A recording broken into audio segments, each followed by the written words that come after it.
No, I think that is not very nice. I want to live, please. No, please. What do you mean, no, please? Yes, please. No, please.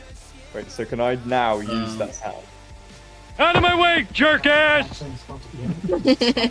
of my way, jerk ass! Oh my god. There's one! Excuse me. We are doomed. Out of my way, jerk ass! I didn't even mean to click it that time. Out of my way, jerk ass! Whoa! Out of my way! Whoa, Out of why my is it way, okay? jerk Why is it ass! okay? Out of my way, jerk! someone Out of else my is way, doing it. jerk ass! Okay, Is Is this gonna be stop. the whole Water. session? Or? I didn't realize someone else. Oh, it's because I added it to map. Out of my way, jerk that's ass! fucking awesome. Oh god. Out of my I way, suspect jerk this ass! is gonna be the entire session, isn't it? Is any water liquid? Okay, like, What? well, I don't think we can waste more time. It's already 21 past. Yeah. What? Let's get this started. Is any water? Are we all present? Are we ready? Yes. Okay.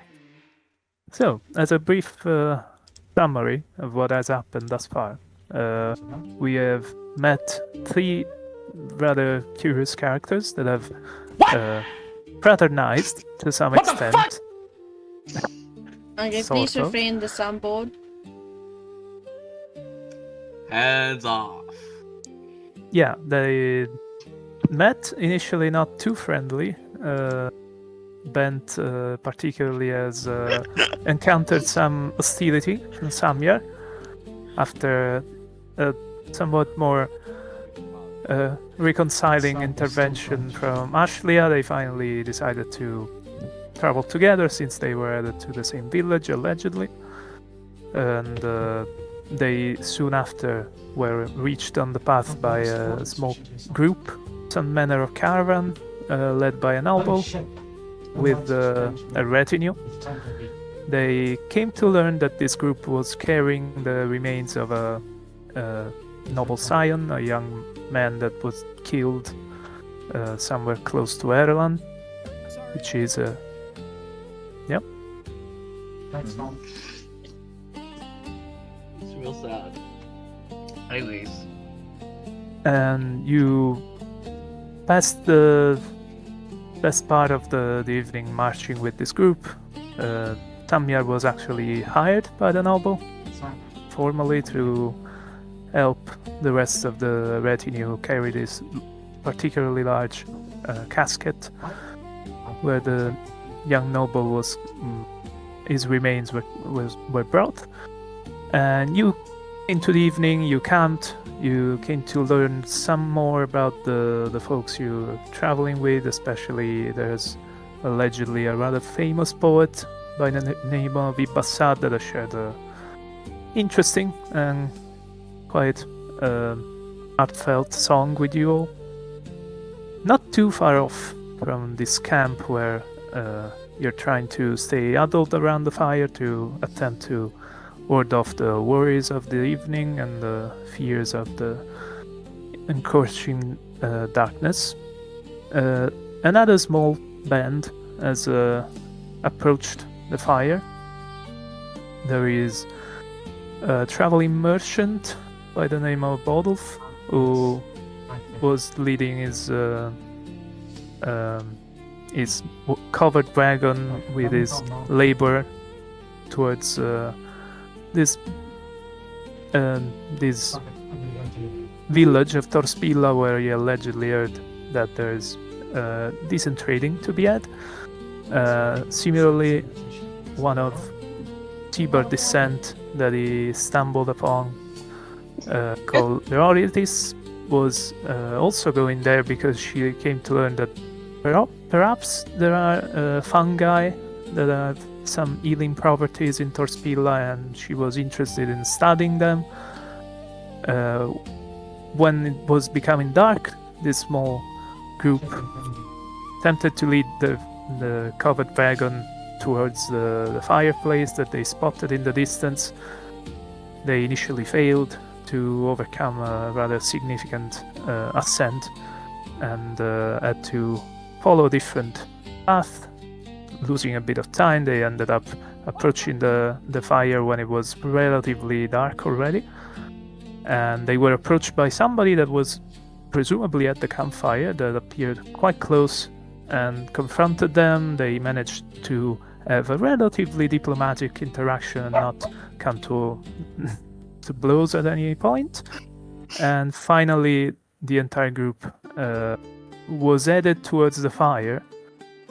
They were coming back, attempting to rejoin the entirety of the group, when they heard some shrieking and some stomping from the darkness and the forest where they were walking, and that's where we were left off. So, for those that were around the campfire, you saw that one of the followers of Guinevere, one of the armored fellows, probably a man-at-arms, stood up when you all collectively heard a branch snapping in the distance. And this fellow vanished. A famous poet by the name of Ibassad that shared a interesting and quite heartfelt song with you all. Not too far off from this camp where you're trying to stay huddled around the fire to attempt to ward off the worries of the evening and the fears of the encroaching darkness. Another small band has approached the fire. There is a traveling merchant by the name of Bodolf, who was leading his covered wagon with his labor towards this village of Torspilla, where he allegedly heard that there's decent trading to be had. Similarly, one of Tiber descent that he stumbled upon, called Leoritis, was also going there because she came to learn that perhaps there are fungi that have some healing properties in Torspilla, and she was interested in studying them. When it was becoming dark, this small group attempted to lead the covered wagon towards the fireplace that they spotted in the distance. They initially failed to overcome a rather significant ascent and had to follow a different path. Losing a bit of time, they ended up approaching the fire when it was relatively dark already. And they were approached by somebody that was presumably at the campfire that appeared quite close and confronted them. They managed to have a relatively diplomatic interaction and not come to blows at any point. And finally, the entire group was headed towards the fire.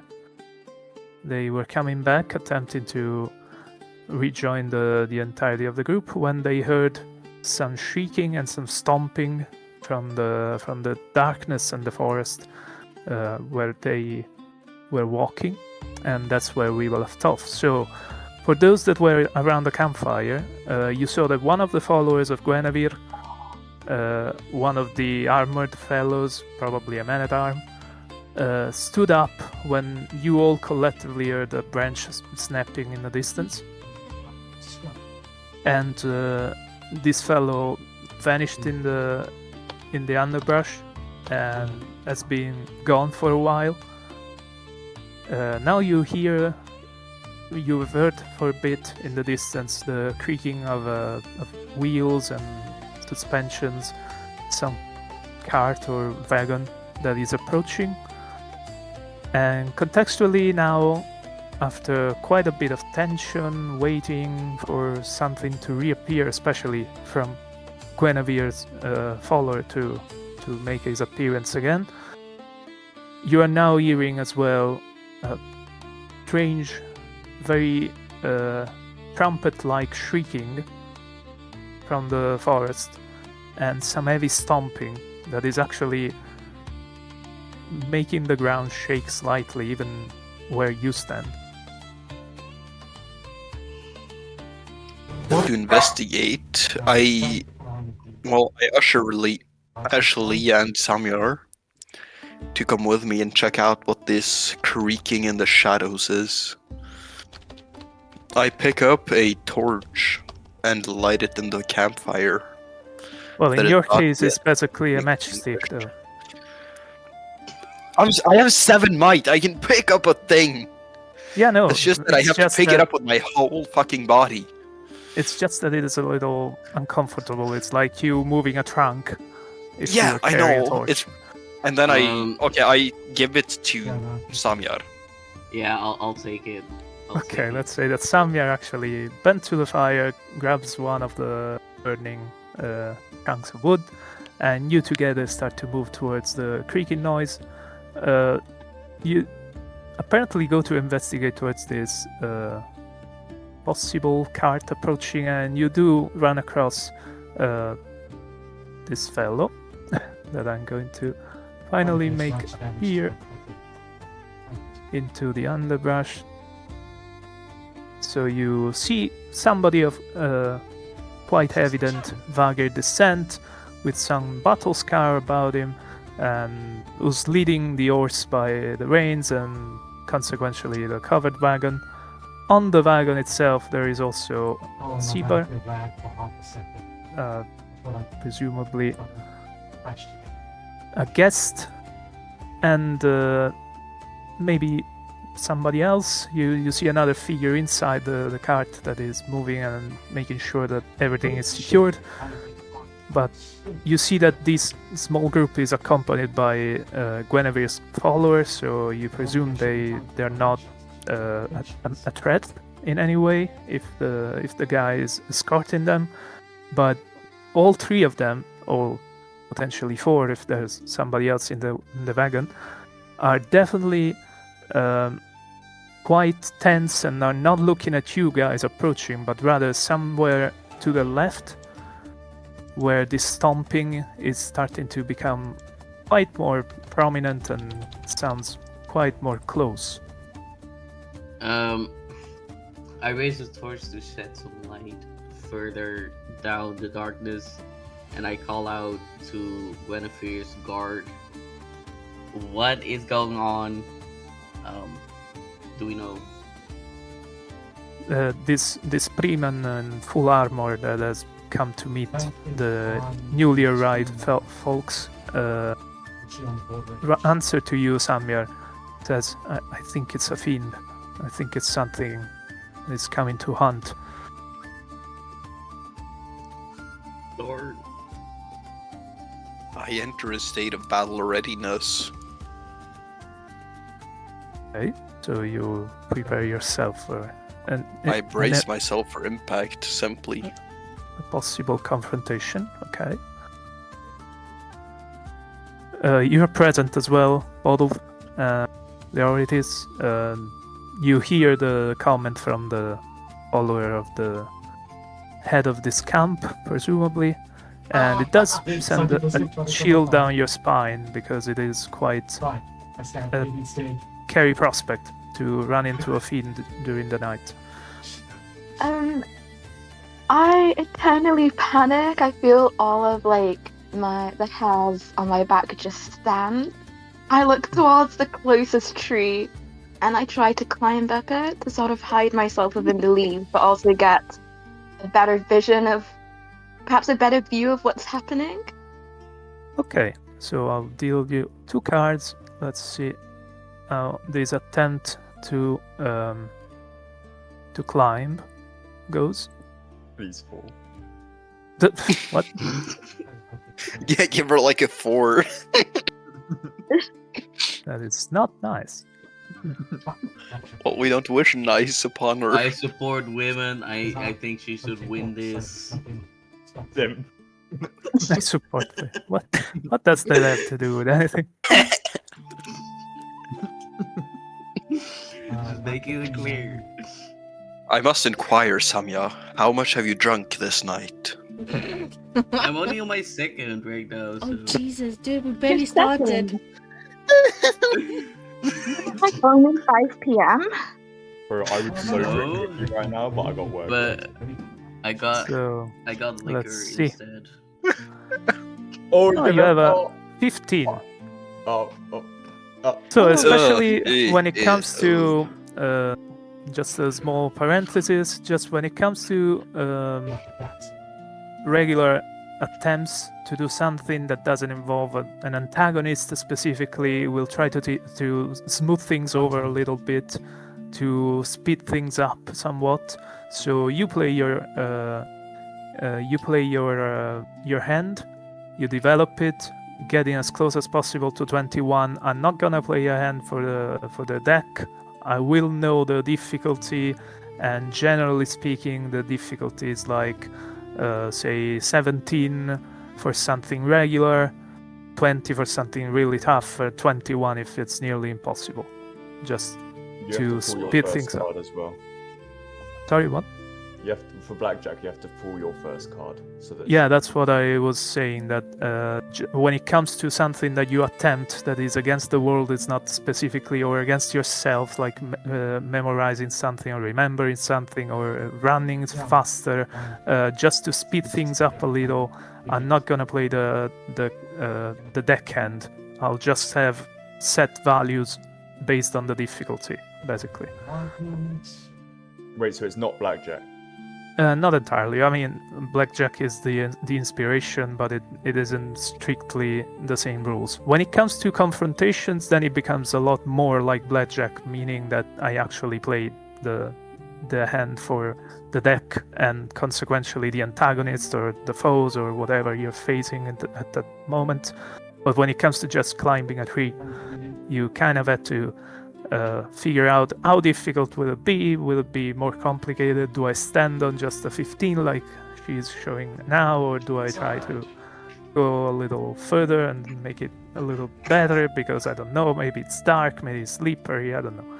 So yeah, that's to speed things up a little and just play the player's hand. Okay. So Leoritis, you have a 15. You think, okay, it's dark, but I can see rather well in the dark. The tree has pretty deep bark, so I can actually sink my nails into it if necessary and climb. It's not too difficult, but could be a little tough with your current hand. Hey, I'm just sort of like stumbling up this tree as I'm already quite anxious. I can feel myself slipping, but I managed to get myself in a good position. Hopefully somewhat hidden. Okay, so we'll assume you actually make it to one of the lower branches. You manage to hook one arm over it and slowly drag yourself up, and you start looking around, and it isn't really difficult to notice that there's something approaching, because now that you're a little higher, you can see that some of the crowns of the trees, not too far off, are moving quite significantly with something that is passing through them, presumably. And it's definitely approaching. It's definitely aiming for the fire, you presume, because it's the most visible thing. And from time to time, you all collectively hear something trumpeting, something like a shriek, but quite profound. It's a strange sound that maybe you, Leoritis, might have heard before, because it reminds you a lot of an elephant. Right. I take. What the heck, everyone? I try. This I'm sorry. This. How far away is the creature? It's difficult to say, because it's definitely loud, but you think it's, judging by the distance of the crowns of the trees moving, you think it's some 100 meters still, maybe, something like that. You're pretty confident it's not actively charging at something yet, because it's not moving very fast. I yell up to her then and ask her, what do you see? I think it could. Are you familiar with elephants? I am not. Yeah, you probably haven't seen many. But I know what an Well- oliphant is. Oh, a what? Yeah. Oh, what now? An I think an oliphant. elephant is like a horn, a Lord war of the horn or Rings elephant. Yeah, we do some Oh, okay. It's way bigger and scarier. Is this canon, guys? That's what I was thinking. Presumably not. They don't talk about the Lord of the Rings in Entropy. I don't think. So Well- anyway, as Um, you have this brief exchange, the thing is definitely getting closer, and you see that the fellow that has escorted Bodulf and Leoritis this far is dashing back towards the fire. Like, it's definitely not caring particularly if you guys decide to follow him or if you... it's definitely not any differently, but it's going straight to Guinevere and those of you that have remained by the fire, Ashley, for instance, and you see this guy coming back in a rush, definitely quite concerned, and addressing Guinevere and saying, "There's a fiend coming. We need to get ready."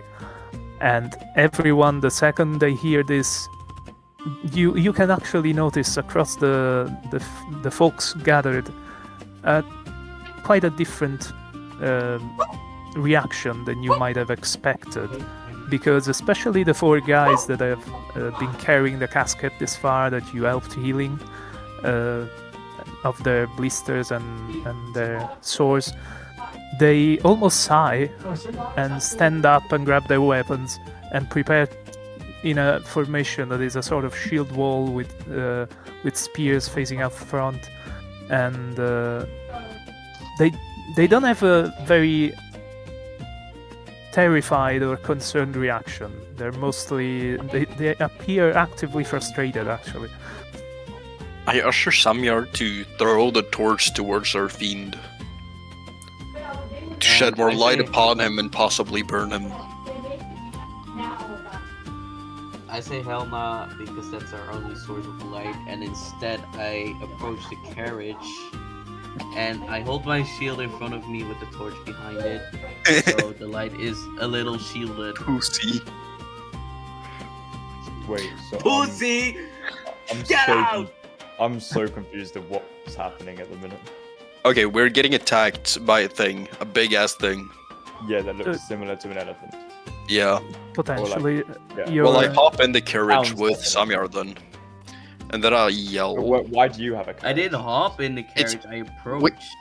Okay, I Where- hop in the carriage. In Where your did you get a carriage. from? Where did so you get a Bodulf, carriage? you see It's a your strange carriage. little bug thing buzzing towards your carriage, and at the same time an Oberyn approaches you with a torch. Question, what's the terrain like? It is a little inclined, but not very much, and other than that it's underbrush, so you have mostly dried up leaves that have fallen and the occasional root. I want to try and navigate my carriage somewhere that will be safe during this interaction of whatever's coming towards us. Okay, so you take the lead of your horse and try to essentially circle the fire to put your possessions as far as possible from the fiend. Yes. Okay, I'll deal you a hand. Let's see if you manage to make haste in that sense. Oh, that's The question, encouraging. did I get into the carriage or not? Did he run away from me? Well, he's moving, Always. but Always. You always hand me these hands. I have to take another card. I mean, yeah, technically. Well, what you is your have. card? Ouch. 16. And okay. Oh, remove you that. bust! No, I didn't. No, I didn't, because I got my 10 that gets rid of it. See, I got Okay. my thing. Yeah, and So then you pull use another your card, card. don't you? And then I want to take one more card. Okay, so consider your card to be used, so you can Yeah, play it yeah. and push it out together with the other one. And Come on. damn it, Come on. Jesus. Oh, you wank thing. I ain't gonna fucking. Okay, so I'm yeah. what happens then? What, do I get caught in a tree? Like, So Since you're so slow, I catch up and I ask. you're fairly slow, and What are you the wagon doing? is struggling with the roots and the terrain a little, and also slipping through the various trees. So you hear this stomping becoming way closer, and you still don't see anything. Laertes, you do actually finally spot something amongst the Oh. tree, and it is nothing like an elephant. That's at least at first the impression that you gain. It is something that is definitely large. It is still somewhat far and covered by foliage, so you're struggling to make out exactly the shape. But you have the impression that it is some kind of bird-like creature with some sort of very long and probably prehensile trunk that is culminating in a mouth, though, rather than a nose. And it doesn't seem to have any eye per se, just using this prehensile, strange, long trunk-like protrusion to touch things, like tentatively. And when it does shriek, it clearly shrieks from that thing, from that mouth. But it's fairly confusing. At some point, it does spread some pair of tangent, very vividly colored wings. Well then, as we approach the fire, I yell for everybody to hop on this my dude's carriage? wagon. Yeah, Shut up. I'm just and chilling then in I your- yell, "Make for Spieler!" to you. Oh my god. Well, we gotta run.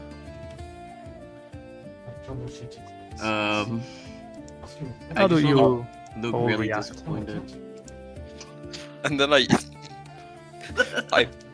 push Samir off the cart. Stop being evil! I stopped the cart to get Samuel back. Oh, well, it doesn't manage necessarily to throw him off, so it's fine. You guys are trying to navigate through the foliage.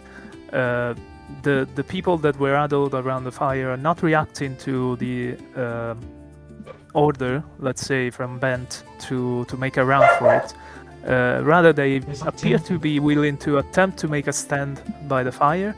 The 4 people on foot, as I mentioned, have formed some manner of shield wall with spears pointing out. Meanwhile, Guinevere is getting ready to mount up, and the other are doing the same. You see that Ibassad is already basically with the food in his stuff and also preparing to mount his horse. I guess we have an idea that Laertes is the one that is basically remaining on top of a branch, not too far now from this strange creature that is approaching. Yeah.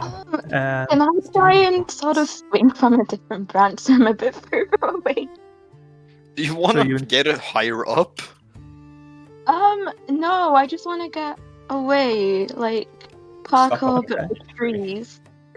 Okay, let's see what happens if you manage to slip by. Okay, Oh, that's that's okay. Oh, that's not bad. okay. Oh god. Yeah. Okay, let's say you, since the crowns of the trees are actually a lot closer than the trunks, you do manage to more or less navigate them. Sometimes hanging off of them, sometimes trying to use your feet to bounce from one to the other. It's not the easiest, and you're very much helped by the fact that your vision is definitely capable of piercing the dark. And you succeed to move away. You're sure that thing is probably coming closer. You don't even know if it has ears, so you don't know if it can hear you necessarily. You know that it is approaching quite vigorously now, probably because the fire is much closer, and you don't know if it's smelling it or what, but as a matter of fact, it's going towards it. And the wings of this thing are tearing down large chunks of the foliage surrounding it, and it has two massive trunk-like legs that bear it. Those definitely do resemble an elephant's. Everything else doesn't. And you fail to make out any other distinctive feature as of yet as you approach, but it seems like it's not specifically hunting you, at least, and you're the closest at this moment, so at least it is comforting that it isn't coming directly for you. The others, there's the group that is standing by the fire, harming themselves, ready to engage, presumably. Ashlia, what do you do? You're also close to the fire with them. I get ready and hold my staff Okay, in a so you... combat stance. Alright. And meanwhile, Bolov is leading the rest of the group on the covered wagon, somewhat away from this Yes, potential. I'm going to go away from the fire so that they are attracted to the fire, because I don't want to get, I'm going to stay away from the weird creature who screeches with no ears, so... Okay, makes sense. You guys can try and fight it and, die, but Best I'm of luck. going to stay away. I also want to I'm gonna get away observe. from the fire. Or at least away from being closest to the creature. Okay, so let's see.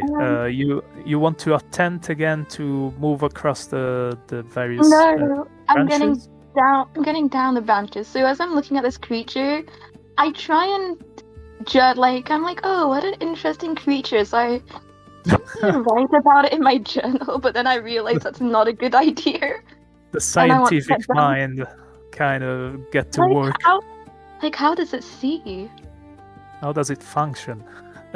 Yeah, well, you do muse to yourself as you attempt to slide down the tree, and it is much easier than actually climbing it once you're up there. Your clothing snags a little, doesn't tear, fortunately.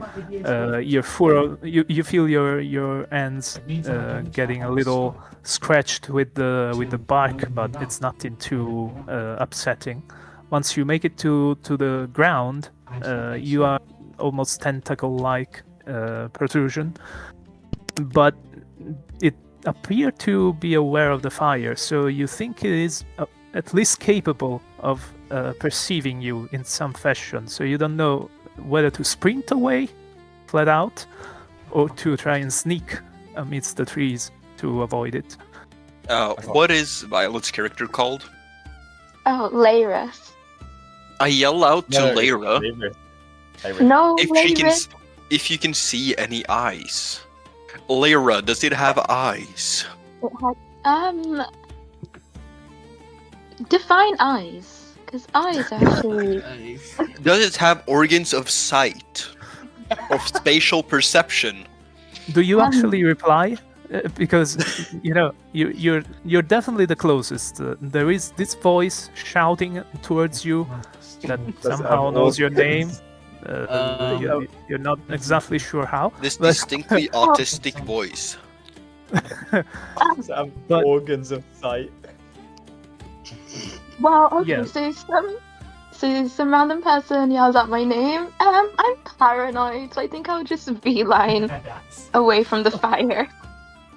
Do you sprint then? Do you just rush? I just rush, because if I wait for the fire, then it's everybody else's problem. Okay, let's see what happens. Let's see you running. Okay. Bitch. That's not No, ideal. add a 10. I'm going to add a 10. You got a bad hand too. You can't add 10 to Oh 14. no, that's a 9. Never mind, I'm not going to add any. Oh, Do you it's not take gonna- another car, or do you... Okay, how hit do you- me. Okay, let's see what happens. I'd hit the fuck out of you. Come on. How comes I don't get hands like that? How comes I don't get hands like that? Mine would be a 10. Mine would be a 10 there. Probably, yeah.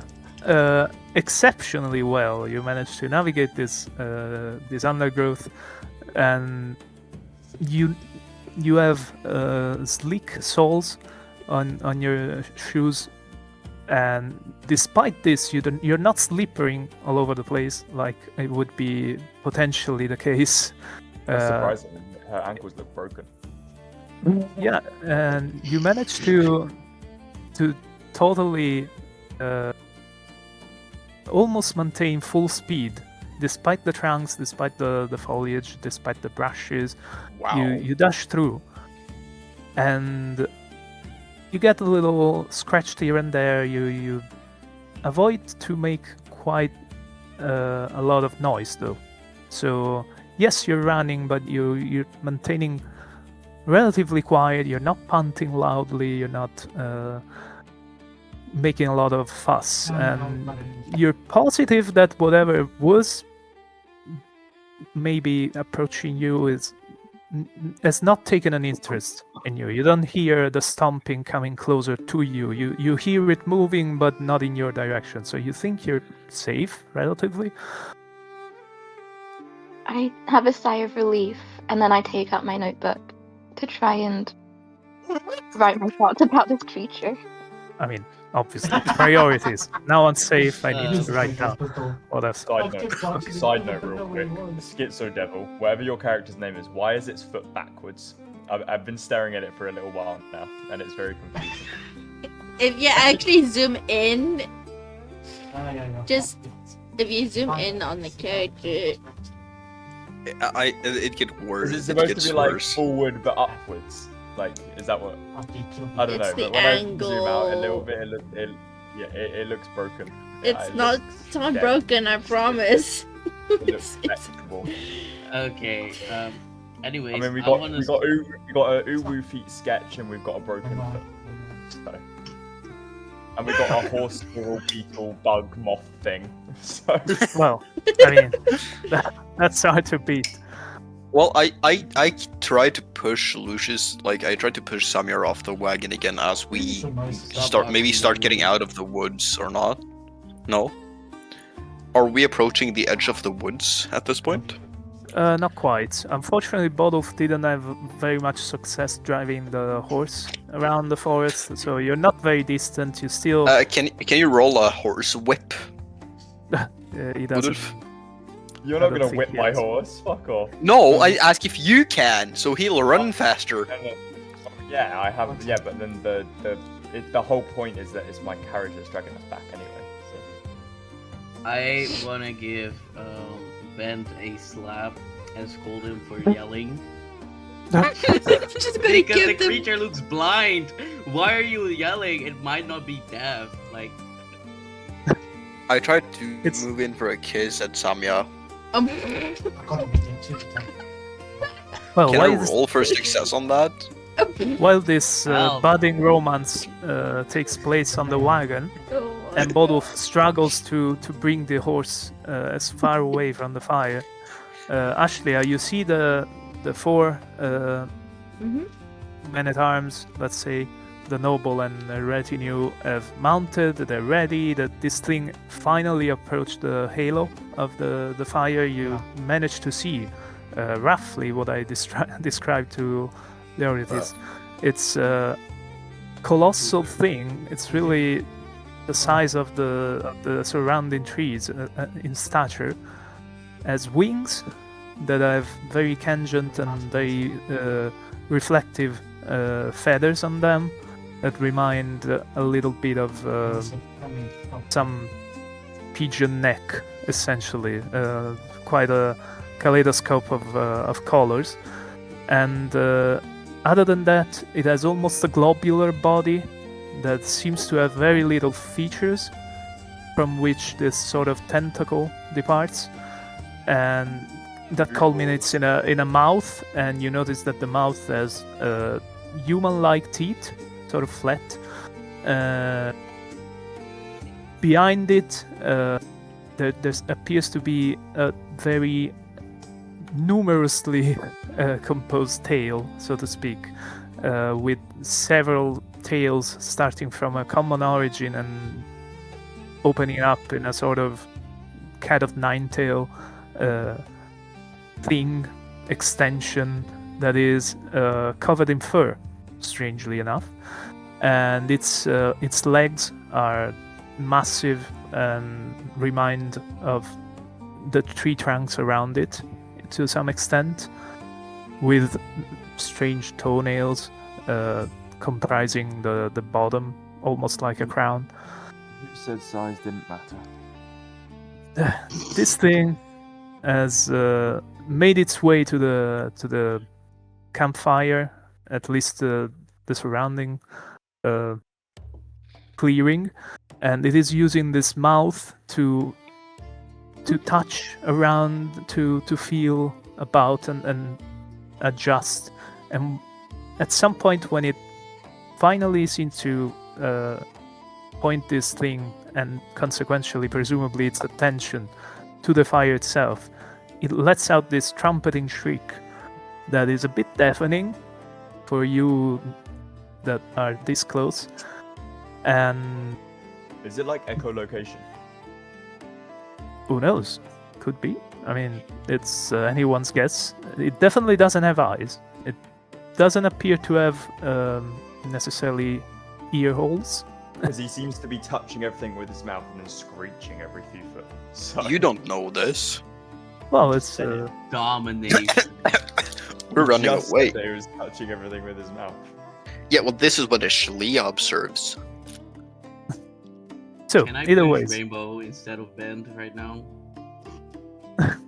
I don't know. Oh, I shit. think you Whoever could, wants to but touch everything with his mouth. either ways, Ashlia, you see that the people that are with you fairly aggressive approach to this thing. They push it with their spears and try to keep it at bay like that. There may be a confrontation about to happen. You don't know how aggressive this thing is. You don't know if it is aggressive at all. It definitely doesn't seem too friendly necessarily, but neither has it tried to crush anything yet. Can I try and soothe the beast?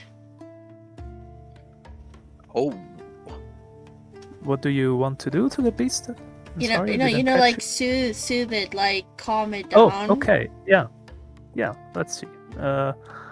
Let's test it. In this case, however, we Oh, shall have Gets a good fucking ass. the beast as well. Okay, oh, and the she can first also stand, add one. if she wants. Yeah, she has an ace as a card. Might as well add one. Or she could also subtract 19. Also, I well, mean, what do you No, mean? 11, I You mean. mean 11, yeah. Shut the fuck up, Reese. I know you're smarter than me at blackjack. Excuse me. so the deck has a 7 at least. What do you want to do? Oh wait, where's my cards? On the You have a Right. jack and an 8. How much is that? Those Honestly, I'd hit. Because, Oh. no, she can subtract 11 or 1 Are you silly? and then hit again. Are you silly? Are It's you against a silly? 7. If she adds 1, which is 19, even an Alright, 8 she's would winning lose. anyway. Yeah, exactly. So, like, why would you Right. hit? Why would you hit? Damn. So Okay. let's see. This would be the deck. 13, 14, 17. Oh look, she wins.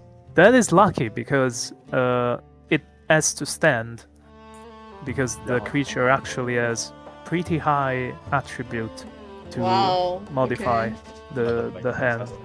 Okay, so that it hits. So you notice that the 4 infantrymen, let's call them, with their shields and their spears, are approaching and keeping at bay. They're not necessarily trying to stop it. They're just making sure that it doesn't trample on them or their...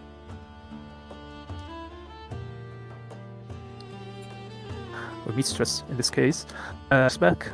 Ibassad, Guinevere, and her 3 fellow men-at-arms, they're standing there in a sort of formation on a horseback, ready to charge.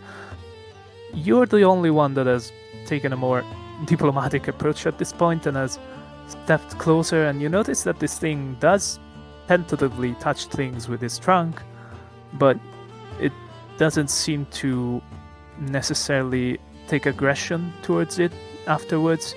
You notice, for instance, at the moments that it has brushed against the shields and then has avoided them, sort of. And it seems to be trying to go around the 4 infantrymen, like it wants to go to the fire, but it doesn't want to kill the people in front of it to get there. Can I tell the infantrymen to stand back and so I can lead the beast to the fire?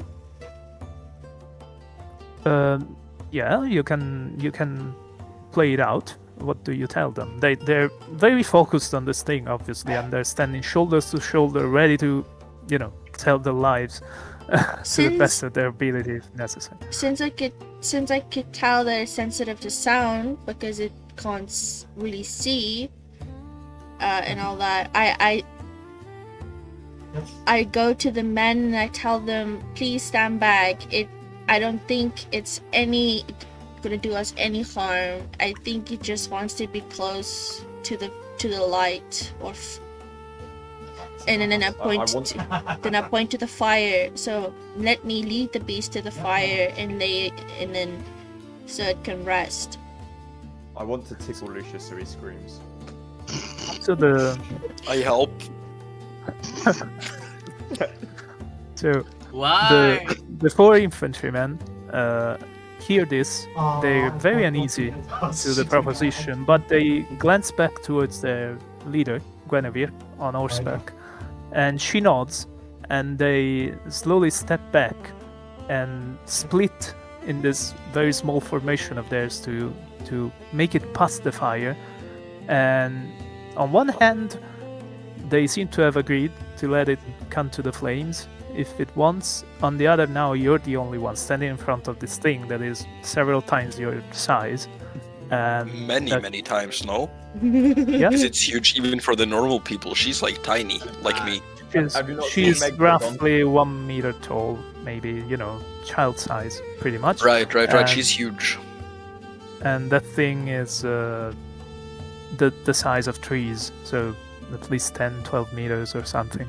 And it's not aggressive as it seems, but how do you attempt to lead it further towards the flames? I will fly up. So, does it have? Okay, I assume it has ears.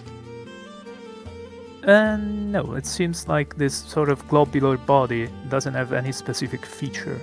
What do you attached mean to them. globular, by the way? Like a That is, slime. almost, Well, can it a hear? large, rotund body. Just like my cat. Can it hear? You don't know that. Okay. You have a couple of guesses as to how it feels, because again, it seems to touch things with its mouth / tentacle / whatever it is. But other than that, it sometimes shrieks, lets out this trumpeting shriek. But other than that, it's anyone's guess how this thing actually feels. Okay.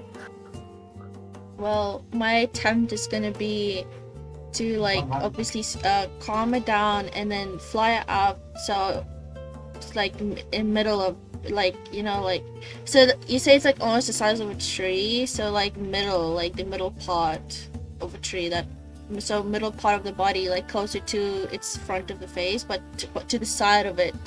And then I whisper to it, it's okay, you don't have to worry, I'll lead you to just go forward to the fire.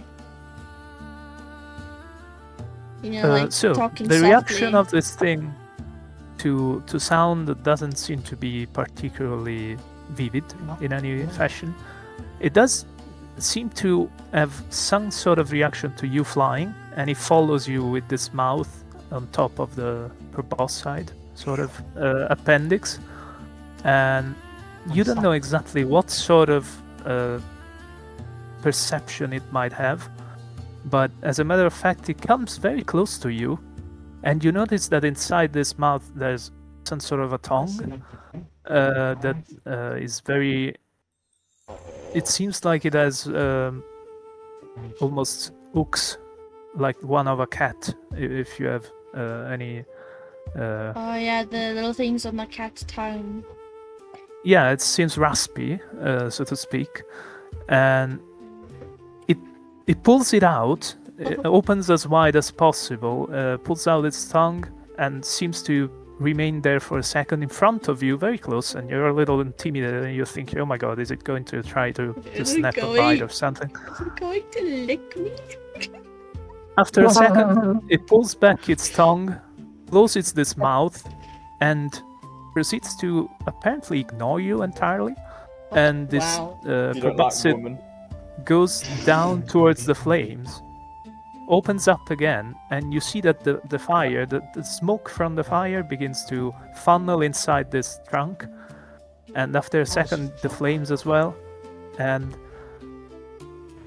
between everyone's perplexity and confusion, you notice that it's sucking up the flames in its proboscis, and you are left in darkness with maybe some smoldering embers, if any, as this thing spreads its wing, bounces up to some extent with these massive legs of his, and begins to Good job. Wow. begins to. Does it kind of look like a pear? What? Does it look like a pear with legs? Almost, but it has this strange whip-like tail as well, so not exactly, I guess. Well, yeah, but like the main body is a pear when you say globular. It's a little more like a literal globe, like a sphere, but Oh, globular. Mhm. Globy. so I- it So he's a bounces up globe with fat legs that surprisingly, sucks off trees and despite fire. the weight, despite the mass. It seems to be able to jump and begins to beat its wings very, very strongly, enough that you see that the trees around you bend quite significantly against the strength of this Good eye walk massive away. hair motion. And all of the people that are there near the fire, so Ashlia and the group that you traveled with, they fall off. They're thrown to the ground. The horses tumble back, and this thing flies off. Apparently, gains some altitude and begins to fly away after having apparently snatched the fire from you. What the And fuck? as the embers begin to smolder out and die, and the trees are shaking still, curiously, and leaves begin to fall after the strange rush of air that have shaken them. You're there in this kind of, some would say, artificially induced autumn with the leaves that fall, and you're left to wonder what the hell that thing was and why it apparently feasts on flames. Can I be friended? It's flown away. Are you Oh. gonna fly after it? Oh no. Okay, I wasn't paying attention to that part. My bad. Oh yeah, it lifted up and beat its wings strongly enough that it almost caused all the foliage around you to fall. We've got just a big blobby sucking monster flying. Can okay then? Great. Can I? can I go up? I want to go up to Guinevere and tell her about my thoughts on this is, and I'm like, I will tell her when I approach her. I will tell her that I think that it didn't like the fact that there was like a burn, like a fire in the forest, and it seemed I to. think it just nourishes off light as innate stew. the noble seated on her saddle after regaining some composure, having almost been thrown off, nods to you, says, I don't know, might be. These things are, well, rather wild. They can be and do almost anything. It's hard to predict them, yeah. I mean, yeah, that's true. I'm just glad that there was no casualty, nothing bad happened. What kind of foliage can be found in this forest that we're still in? Is Well, there after an ability to forage for something vine-like?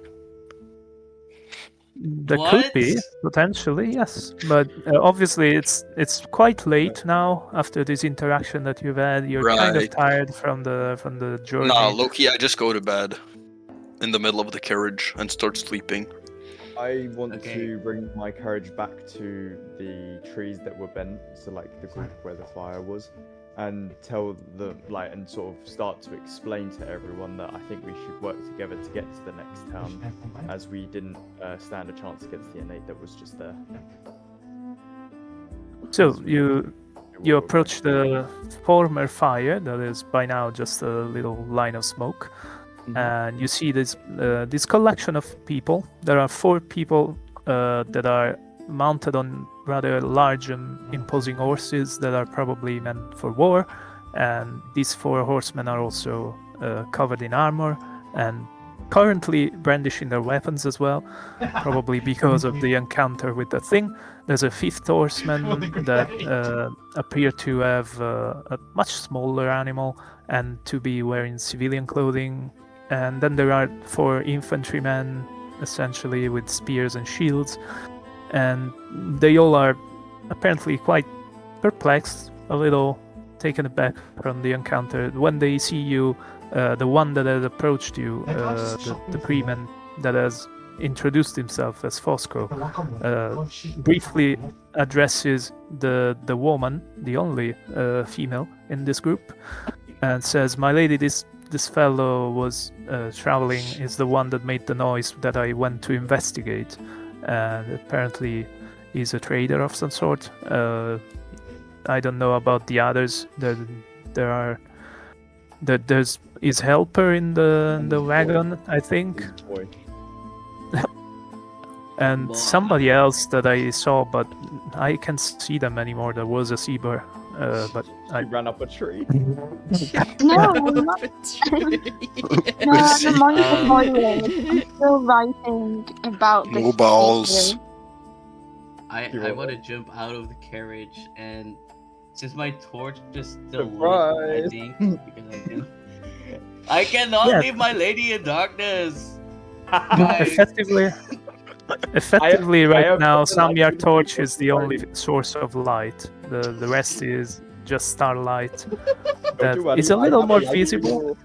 Oh my I have a god. light for you, ladies. Ladies, I have a I light. cannot leave my lady in the darkness, guys. I have a And light for I you. throw Come my to me. torch Come on to the me. campfire. Come. Hey, So- ladies. What is your gift cards? What? So, Boluf has approached Guinevere and is telling to try and work together, and she seems rather well disposed to that. Samyar approaches with the torch, and effectively, as mentioned, is the last remaining light source. And you're lucky that apparently whatever flew off just a while back didn't come back to chomp on the torch as well. You mean suck on it? Well, yeah. No. I figure Samya's yelling wakes me up, and I look around to see what's happening, and I see him lighting the fire. Because I say relights the fire, and that I'm going to explain to everyone that I think before we set off, if everyone agrees to it, that we need to get some rest first, as the encounter has sort of shocked us. I will reply with, I think there was a person or a cat-like thing that I saw earlier. I want to go investigate and find them. Yes, We'll because find that presently, dude. Rarities is sketching in the or writing in her notes somewhere in the forest. Oh, I forgot about it. Yes, I want to go find the cat. Well, actually, it says cat because she just. You don't know anything about her race. You're all with me from the forest. What has just been put in my hands and face and my dick? What the fuck is it? He's swarming again. It's bent to Oh no! his voice. I'm laying in my I'm laying on my sofa right now, so I can't actually see what it is. I just see like red dots. It's just bent being bent. It's bent so- being bent. You notice that Ashlia seems to go away from the group, following a figure that she noticed earlier running away, and after a little bit, doesn't have to struggle too much. She encounters the Seabar, just sitting there, probably with her back against a tree, and just noting things in a book, and it's somewhat rough at this present moment. It's something that seems to be in development, something she's writing actively, and doesn't necessarily have a hardback or anything more distinctive. And it's strange. On one hand, you know that Seabar tend to see very well in the dark, so the fact that she's writing in without a light is not too shocking. The fact that after running away from the thing, she is actually writing instead of being worried or trying to seek the comfort of other people is kind of more puzzling. But yeah, how do you two interact? It's fine because I if will- I die, I have a book. I will fly above the cat, and I will be like, and I will like kind of like not like jump scare, but like be like just appear above her and be like, "What you writing?" I jump up and I sort of like scream because I'm like, what on earth are you? I close my journal. I pull out my medical textbook and I look at you and try and figure out what What the sort of fuck she creature is. you So your Yeah, experience, your knowledge tells you that innates usually when they spend too much time in the dark or alone tend to mutate, and fairies, even though they have merged with some of the uprights, they're not different in this respect. So sometimes they tend to develop laminated wings when they start to mutate, and this one seems to have laminated wings, and you're kind of worried. You think, oh my god, it's a fairy. And not only it's a fairy, which already tend to be somewhat mischievous and drag people in the forest and get them lost, or Is this maybe- what you do, Ashley? You evil elf. No, obviously. Evil. She's not even an elf. You have this impression, at least from your books, from what you've learned. This one seems safe enough, or at least sane enough to converse with. It doesn't appear to have become entirely beyond reason, and the question stands with you being a little startled and maybe not even having caught it necessarily. So on one hand, you have Ashlia just kind of climbing downwards along the tree and somewhat appearing in front of you. All of a sudden, this child-sized fairy just staring at you. One other question, actually, concerning Leorites. Do you have, do or do you not have the mark of a ritual of the coven? I do not. Okay, so She's you just been tattooed because you wanted to. So you see that this fairy has tattoos that are rather prominent, but you don't necessarily know exactly why or what they mean. It just contributes to depicting a somewhat peculiar appearance, I suppose. Can I approach them? Well, right now you could, but you're a little way off. Okay.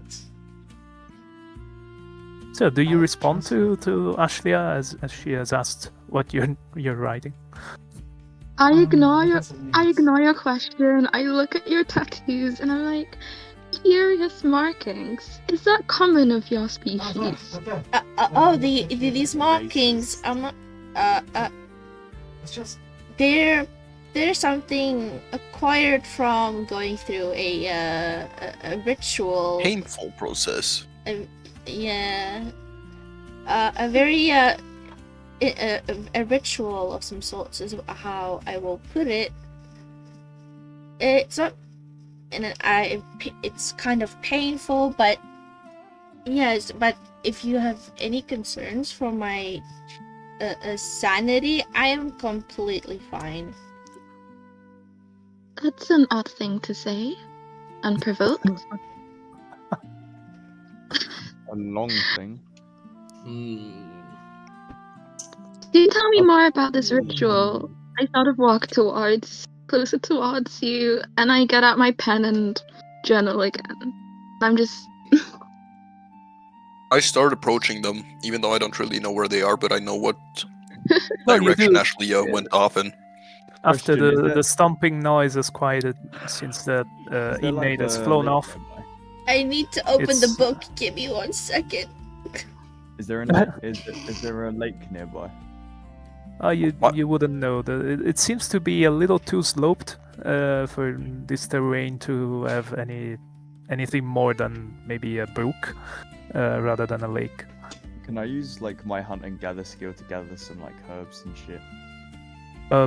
So generally the day is I counted as separated in 4 fractions, sort of. So you usually use a couple to travel and 1 to eat or rest and 1 to forage maybe, but it's kind of late, so you would have to forego the opportunity to sleep to actually spend enough time to forage right now.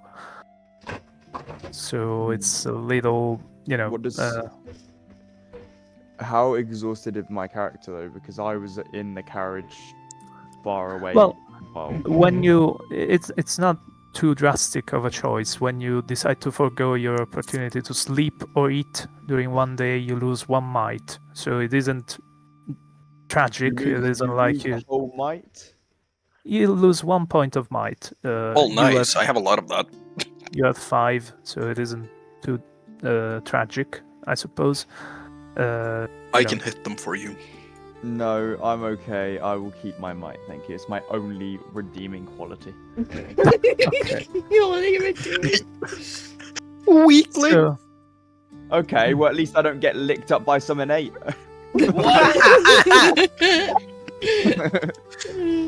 well, if you know about some felines' anatomy, for instance, tigers, they smell with the tongue, mostly, primarily. So they You tend can smell me to. with your tongue, Lucius. What? So they tend Don't to worry, smell Lucius the air likes by this. opening, their Samir jaws liked it. and No, sticking you their don't tongues speak out. for my character, guys. So Bent is slowly approaching the pair as they speak, and Why am I You just turned can- into a Dragon Ball character? you can definitely hear the exchange, because in this darkness and the sudden quiet that has followed the departure of the inmate, it's not difficult to hear 2 people speaking at normal tones in the forest. And in the meantime, Ashlia, you've been asked by Leoritis what the ritual is like. Technically, you know that it is a secret, generally, that it's not very often divulged by the covens. It's something that most of the coven keep quite strictly tight-lipped about, let's say. I will reply to her question with a question, and I'll be like, "First, Kitty, what's your name?" I really have to pee. Okay, no worries. Then You- go you to can go- the Just push your bathroom. character to sleep. Guys, Just say that you go to sleep, man. No, it's okay. You can go. We'll let you know if something involving Samyar happened in the meantime. I'm definitely sleeping because I ain't losing no mic. Fuck that. Okay. I respond with sorry, what did you say to me? What's your name, Kitty? Well, first, I'd rather you not call me Kitty. I am clearly a cyber, and I Yeah, trained bitch. really proudly about it, like respect my Snap, snap, species. snap. And I respond with another question. What's your name? Oh, Do you have name? yeah, my name's Just Ashlia. say what's your name, dwarf. No, kiddo. What's your name, dwarf? That's just racist. No, because she called her Kitty. So, what's your name, dwarf? Okay.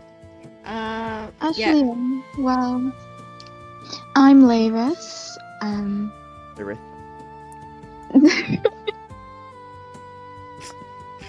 There are crickets in the night that I spell your name different. If I was by my desk right now, I'd use the cricket soundboard. just No, told. please don't. Oh, sorry. Thank you. You haven't done that. Okay, that's I just took my head at her and I just repeat myself with, "That's a cute name, Kitty."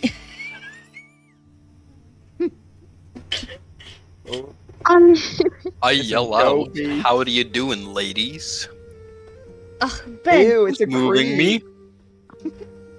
I don't respond. I just stare at whatever your anatomy is. Who killed me? Who killed all of me? I'm doing some cleanup in the background, don't worry about it. So yeah, there is some perplexity coming from Leorithid about the precise anatomy of you, Bent, when she actually managed to see you more distinctly in the dark and figure out that you're a jumble of things. And that's another somewhat preoccupying aspect, because those that have some studies in their past, they tend to associate wilder appearances and characteristics and features as a sign of madness, pretty much, in innates. So So would you inquire about, are you mad or something? well, you could take it as that kind of question, but she asked you, what are you, pretty much. Oh, I didn't ask him anything. I'm just staring at him, and I'm looking at Ashlia, and I'm looking at him. Okay, so there's this gaze of bewilderment and puzzlement coming your way, Bent. What do you think about that Orbian dude? I inquired to the two of them. What do y'all think about that Orbian dude? He kinda like cutie pie, no? Okay. Ben, now is not the time. We should actually get Kitty back to the camp, and so we can go rest. Yeah, psst, psst, Mrs. Kitty. Fucking cat. This is vaguely. Oh my god! Again with the soundboard. I feel like I know how to get back without your assistance, so I just hastily walk off. Wait. Feeling Okay, very wait. offended. Weren't you like a huge threat? Or am I mistaken? Did you not roll like the crazy sheet? Did I? I'm just. Don't you have like 3 6s on your thing? Yes, 2 6s and a 7. Ah. Yeah, she does. Oh my god, wait, it smells like yeah. dog. There's no reason to hit this kitty. Yeah, so just be careful. What? He slobbers a lot. Yeah, well, it almost licked me. Yeah. I was like, Yeah, I go back to the carriage and go to sleep, guys. Is it the butt? He slobbers a I lot. I will- lay upon. Legs down between necks. Yeah. having apparently I'm- struck I lay out. upon Woodulf and start sleeping on him, because he's quite soft. I'm flying after the kitty and yell at the cat. And I just yell, "Kitty, wait! Wait for me!" I Are you planning to continue seduce the kitty?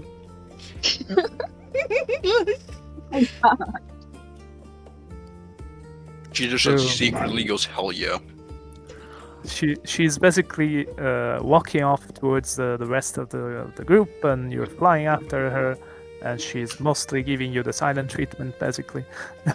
with the, Well, and then with I the sorry. with the sort of insistence on calling her Kitty, apparently not really working out too well with making friends. You reach the rest of the ensemble. You see that Bent has slipped into the wagon and apparently gone to sleep. The others have On meanwhile. top of Woodulf, by the way. Well, I don't know if he's sleeping already, but or No, if he said he allows went to you. sleep. Oh, okay. Well, you're not that heavy, so I don't know how much. He you wouldn't would notice me. notice. Yeah, exactly. I weigh about a few grams. Probably, if that. So, And I'm not visible for more than, like, you have to be within a meter, no? well, probably. I mean, you're a bug essentially. You're the I have size stealth. of a large beetle. So, anyway, so with some of you already tucked into the wagon to get your rests, you see that the others, especially the people on horseback, have dismounted and taken the saddles off and are starting to arrange this improvised camp that no longer even has a fire to get some sleep and probably doing some sort of watches during the night.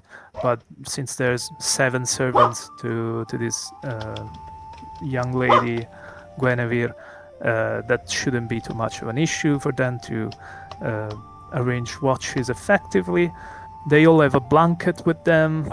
Each one of them has one, and they just unroll the thing and sleep on it. It's anything but comfortable, you must assume, but they're preparing to get some nice sleep after having a rather modest dinner, which, by the way, at this point, Bodulf and Leoritis, you didn't eat anything yet for today, so you're a little, your stomach are growling a little bit, and other than that, you should be okay. Apparently, there's no longer any particular noise. I mean, if you strain your ears, not necessarily concerning because they're not close at all. And obviously, as I mentioned in the previous session, this world, the wilds are quite populated. There are a lot of animals about. There hasn't been enough extensive hunting to cull the population significantly.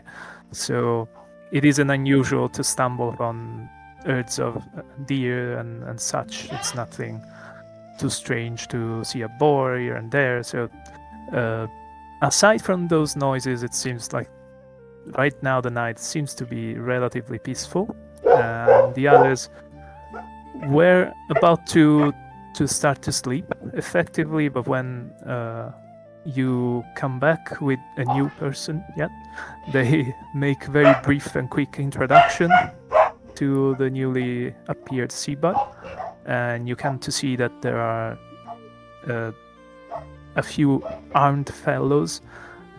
This young lady by the name of Guinevere, and their guest, you assume, who is a fellow Seabar by the name of Ibassad, that you probably have heard about, because not only is he from, let's say, regions that you're relatively familiar with, but most scholars have at least heard of this person because he's known to be quite an accomplished poet and quite a very, probably the best living cartographer, after having worked for a king of Sartag, which is a region somewhere far in the east.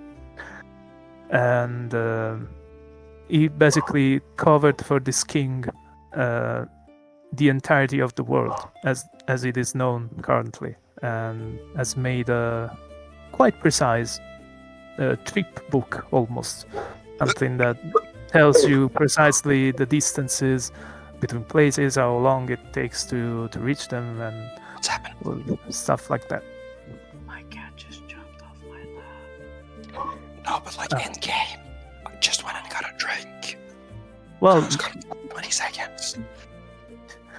you know there has been a brief introduction to the rest of the group for those that have not met them yet, and they're see. getting to sleep basically. Yeah, okay. Unless you guys want to interact further, or I don't know if you were planning on doing anything more. God, Ashley, yeah, this is your chance to seduce Guinevere. No. I want to talk to the poet. Okay. So you see that I he also has a simple blanket that has opened near the by now completely off fire, and the embers still emanate a little bit of warmth, so it's still pleasant to be around. And he's just sitting there. He's also apparently writing things on a tablet, though, something that is basically noting on clay rather than on paper or parchment. And see, is still awake apparently, and so if you want to approach him. Yeah, I will approach the poet and I will attempt to pretty much similar to a charisma check, but kinda be like, so do you mind if I sit by you, lay by you for the night? Oh.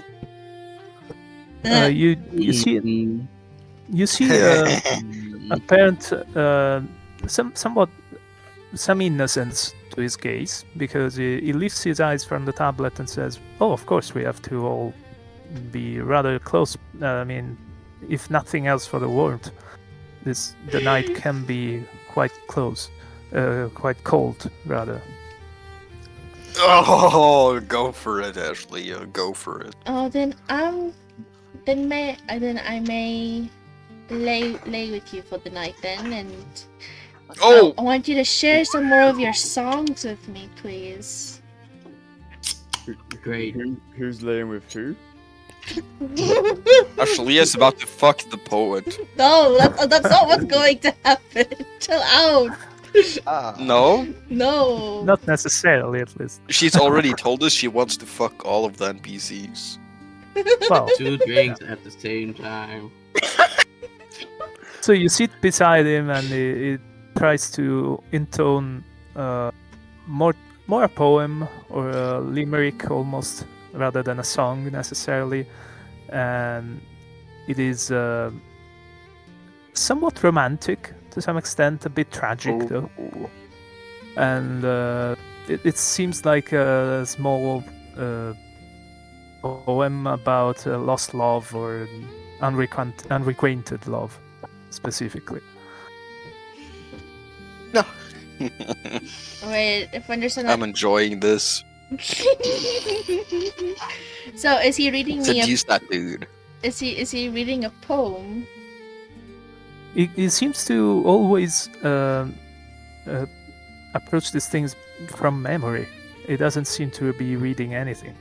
It seems to have quite a healthy baggage of various songs and poems and stuff that he has memorized.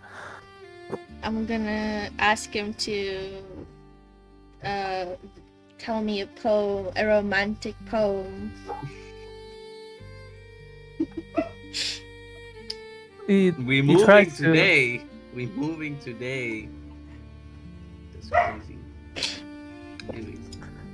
So it does come up with a different poem, something a little less tragic and a little less focused on unrequited love. He speaks of something that is quite passionate, is full of double entendres, and is quite spicy, you would say. It's certainly the kind of poem that has a lot of double meanings and a lot of more, let's say, mature suggestions to it. I smile at the poet and I tell him that was very lovely. And I tell him, I also tell him, your talent amazes me. It's amazing. He says it's mostly memory, really, and it takes just a little bit of practice. I usually either work with a beat or some kind of rhythm, and it helps memory and rhyming, stuff like that. It's always easier to commit something to memory when you manage to make it rhyme and have a melody to it, which is sometimes somewhat dangerous, because any kind of memory that might resonate with the murmur can become deadly. But it's you might have known before that the liberal arts can include music, but it isn't a coincidence if that is the highest study that we try to pursue, because it is the most dangerous. Oh, okay. Shall you move in for a kiss, maybe? No. It's no. It's too soon, bro. We gotta play it. Lucius, you're just not too nonchalant, man. I'm so nonchalant. Oh my god.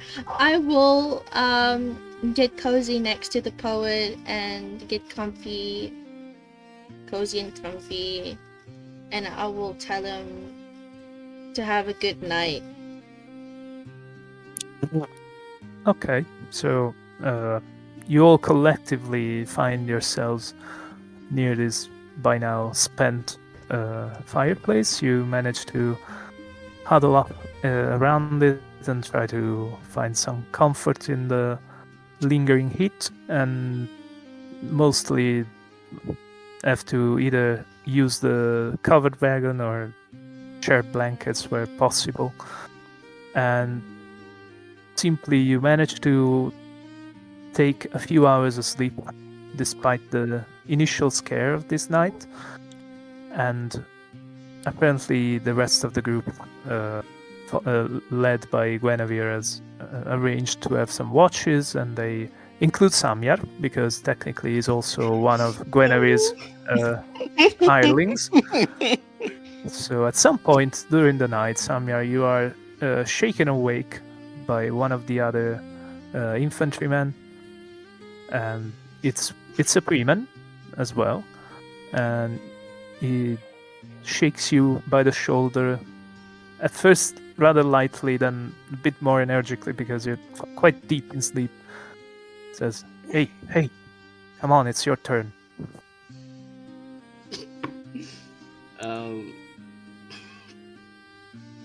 I quickly open my eyes after actually waking up, and I just look at him, wide-eyed, before sitting right up. Alright, I'll do it. Good. Keep your eyes open. We don't know what else might be lurking about after that thing came stomping on. Yeah, I stand up and take my patrol. Okay, so while this follower Guinevere goes and tucks himself in and tries to sleep like the others, you're wide awake.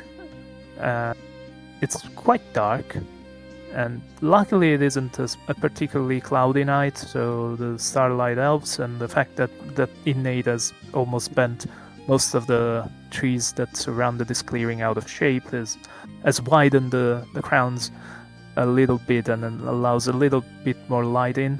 But mostly you're working with your ears right now, more so than your eyes, because in this quiet is a cacophony of constant creaking and snapping of branches and sniffing and things that howl in the distance.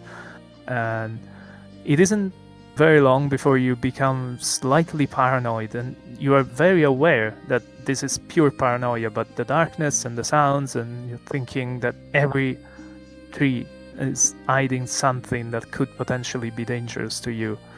So on one hand, you're not getting sleepy at any point because you're too panicked to actually feel the strain of the encroaching drowsiness, essentially. So let's play a hand. Let's see if you hear anything. Oh, Well, since you not better hear them. I be hearing them, all right. I think this is this is a 20, right? Yeah, this is a trend. Do you stand? Yes, I stand. Okay. So indeed, you hear quite a lot during. What's the joke? Where did that joker? Where did that joker come from? Anyway, so you hear quite a lot, especially grunting, a lot of grunting. And after a while, you're concerned, and you kind of step slightly off from the comfort of the rest of the group, brandishing your bow, standing at the ready with an arrow notched. When you come closer, you notice that there is an increased grunting, and then a little bit of a sort of a shriek, but it's typical of a pig, essentially. You're pretty confident that somewhere not too far off the group there's probably a group of boars that is going about and probably just snatching whatever they can find to eat, roots and such. You're not too concerned, so you move back towards the camp, but it seems like that's all, hopefully. Yay. Yeah, Do you- I'm just gonna leave do you it go- alone. Okay, you decide not to investigate any further. Okay. Oh, good. Just wildlife being wildlife, am I right?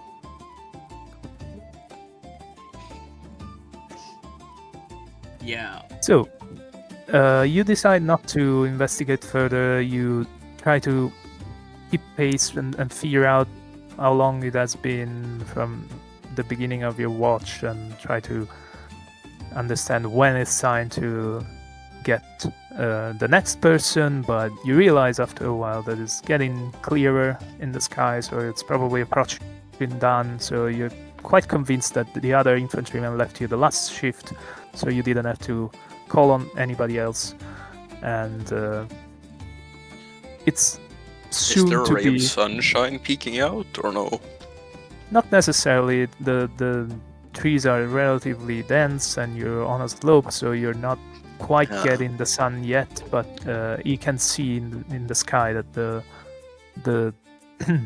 Yeah. the stars are getting less visible, and it's getting a little less Well, dark. seeing as I am severely nicotine addicted, I wake up with a strong craving of tobacco and the smoke. Makes sense. So you Makes sense. I make my way towards Samya and I say, "Good morning. What time is it? Or like, how late is it?"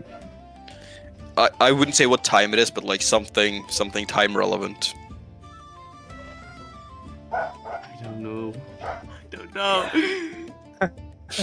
it's I proceed to admittedly, pull it's out my easy. pipe. I pull my pipe and tobacco pouch out, and I start sprinkling on some tobacco and lighting it. You Okay. hear some sort of faint murmur, but seeing as I've done this murmur like a million times, because this is my go-to murmur, because I do a fire murmur essentially to light my tobacco. No, let's see how it goes. Let's see if you. Well, you pull gotta an see, ace. on this specific murmur, I have a certain advantage because it is something I do daily. It doesn't work that way. If you Oh, pull fuck. an ace, you get a spirit. That's unfortunately how it goes. Let's go. It's 3 cards. Let's see. So You attempt cooked. it, and you fail, but at least you don't get possessed by a spirit. So that's that.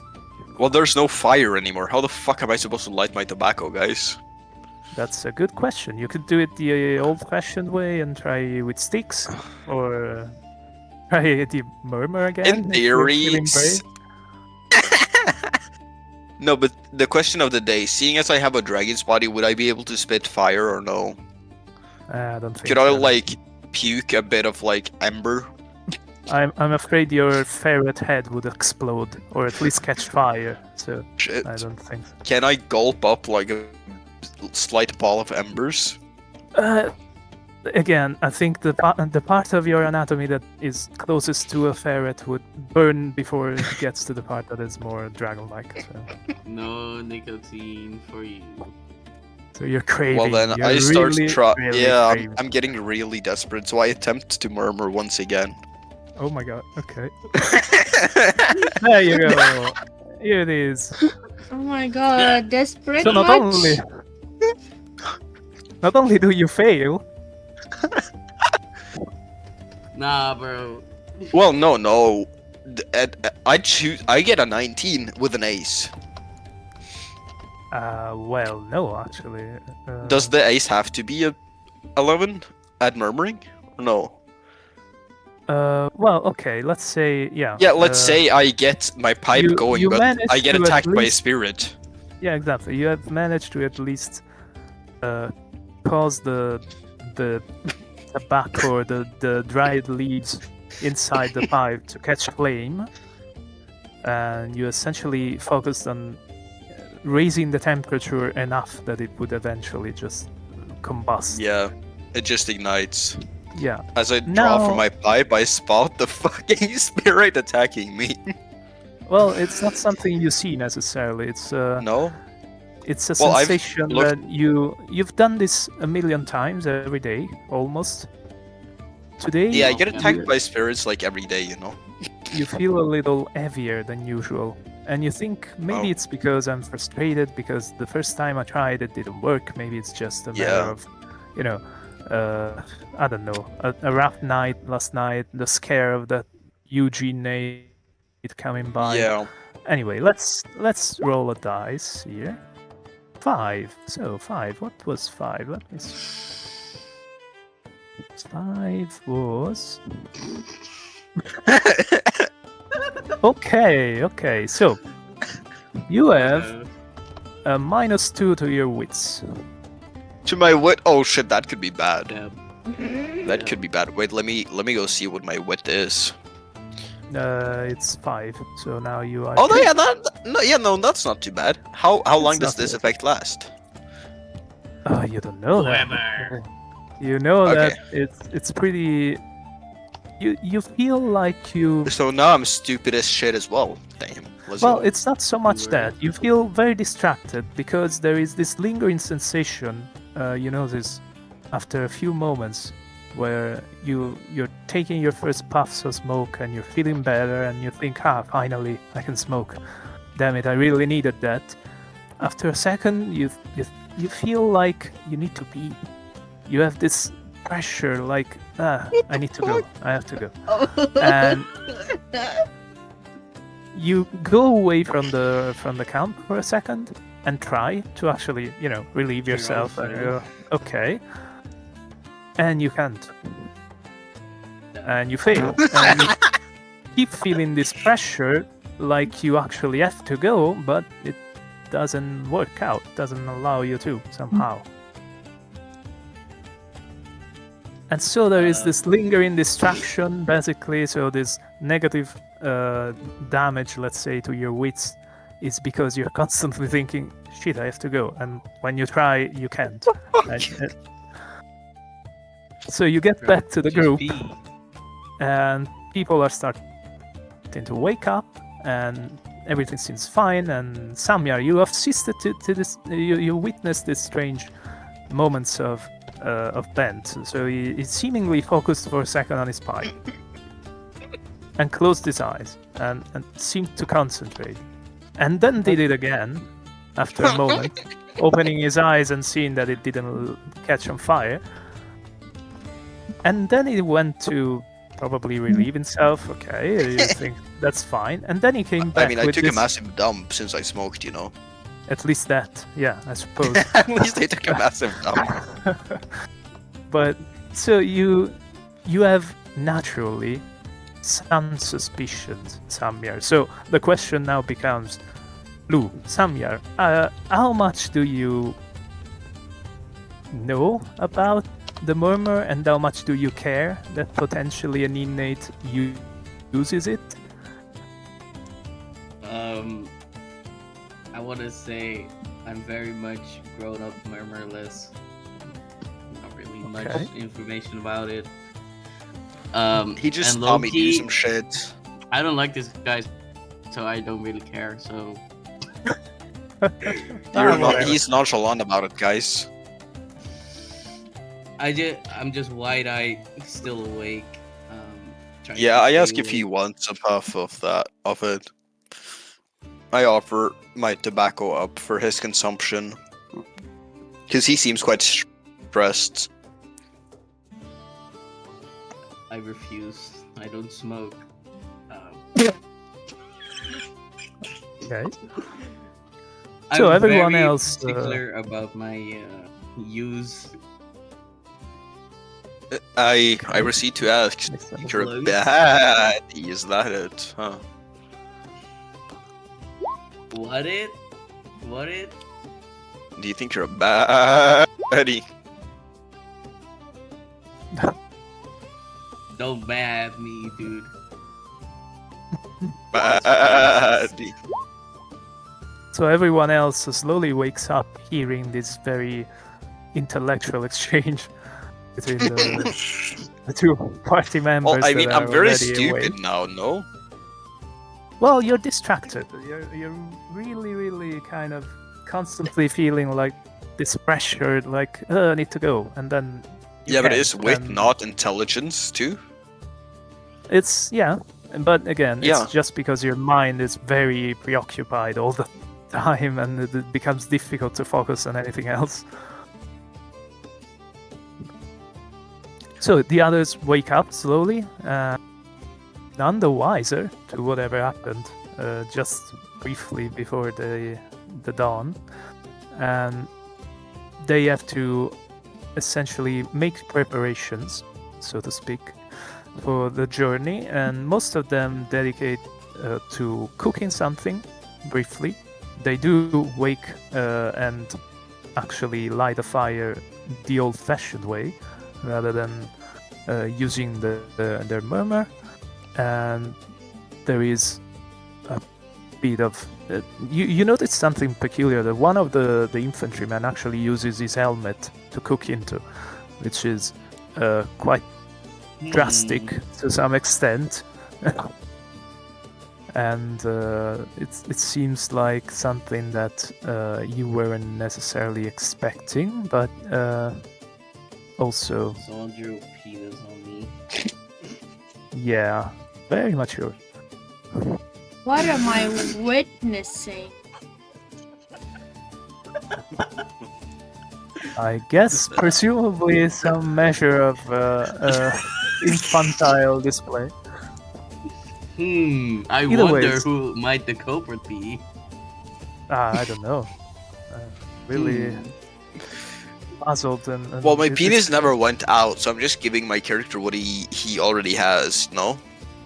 Well, I don't know. Besides, I don't think it would start from there, really. Wouldn't it start from the back? Right. Either ways. Yeah. So you all wake up, and you see that the last to be on watch seem to be Samyar, that was already awake and holding his bow, and the others are cooking, and it seems like they're starting to agree on how to arrange the rest, the final leg of the journey, essentially, because what is missing is maybe a day's march, maybe less, as far as they are aware. And you have the luck of having one of the best cartographer with you, allegedly. So you think you have around one day's march left to sort this this thing out, and Spila. exactly. So the problem, though, is that while you're working, you notice something, Sayar. The grunting noises that you caught during the night are repeating again, and nobody seems to take any notice of that because they assume that's perfectly normal. Maybe there's boars or wild pigs or whatever. But to you, they sound like a bit too familiar.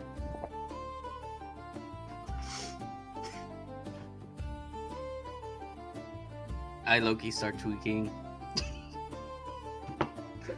Okay. I'm going So everyone wide-eyed else is again, just and I just get preparing, you know. Okay. I just sit in the back of the wagon, puffing my pipe. Can I find a stick to carve? Yeah, definitely. Yeah, so There's plenty. I mean, it's a forest, so that there's fallen branches everywhere. You actually have the pick of your preference. Essentially, you can pick whatever you want, anything, any shape you find. Some that are very twisted, some that are straight, whatever you prefer. Okay, I want to find a stick that I could carve into a object. I don't know what the poet likes, but maybe a small little loot trinket. Okay. So the others are cooking a meal, and you're invited to eat. There's primarily a porridge, essentially water and grains. It's very humble. It's very Spartan, nothing too fancy. And there is a little bit of dried meat for the sea bear in the group, but also nothing very pleasurable to enjoy and taste. Absolutely sparse, just sustenance. While you go a little further off to seek for a little branch that you want to carve, Ashlia, you also hear some grunting that is not necessarily as normal as you would have expected. You notice that it has one peculiarity that really brings it up to your mind and kind of stirs your attention a bit. Is not coming from the same spot. Generally, you think, okay, there's boars nearby, but they stay in a group and they move together, and so you hear them grunting among themselves. Nothing strange. The oddity now is that you hear one grunt coming from in front of you and a couple coming from your sides. And suddenly you think, what the hell?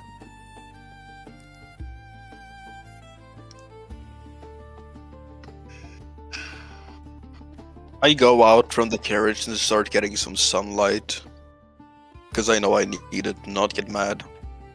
Okay, so you wisely, meanwhile, as the other eat, you go on top of the covered wagon to sunbathe, pretty much. Just take a little bit of sunlight. As I keep puffing my pipe because I'm fucking addicted. Makes sense. Amazing. And I'm observing Ben. Sorry, you know? I'm observing Bent while reading a chapter that says fiends dash kill on sight ? And I'm eating some of the dried meat, but then I want to go into the forest and hunt as well. Okay. Oh yeah, so fuck. Do you Where's actually Reese? want to forage? I want, forage for animals.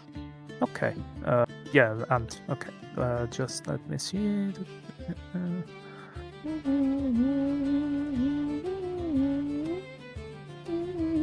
Okay, you can choose what attribute to gamble, so to speak, when it comes to this attempt to hunt. Do you want to focus on using your strength or your wits or your resilience? Or... I'll go with my wit. I think I'll try to hunt intelligibly. rather than using pure might. Okay, so let's see if you manage to forage something. Okay, you have a 14. Do you wish to alter it? Yes, hit. Okay, let's see. 19. Well, that's more promising. Do you want to stand?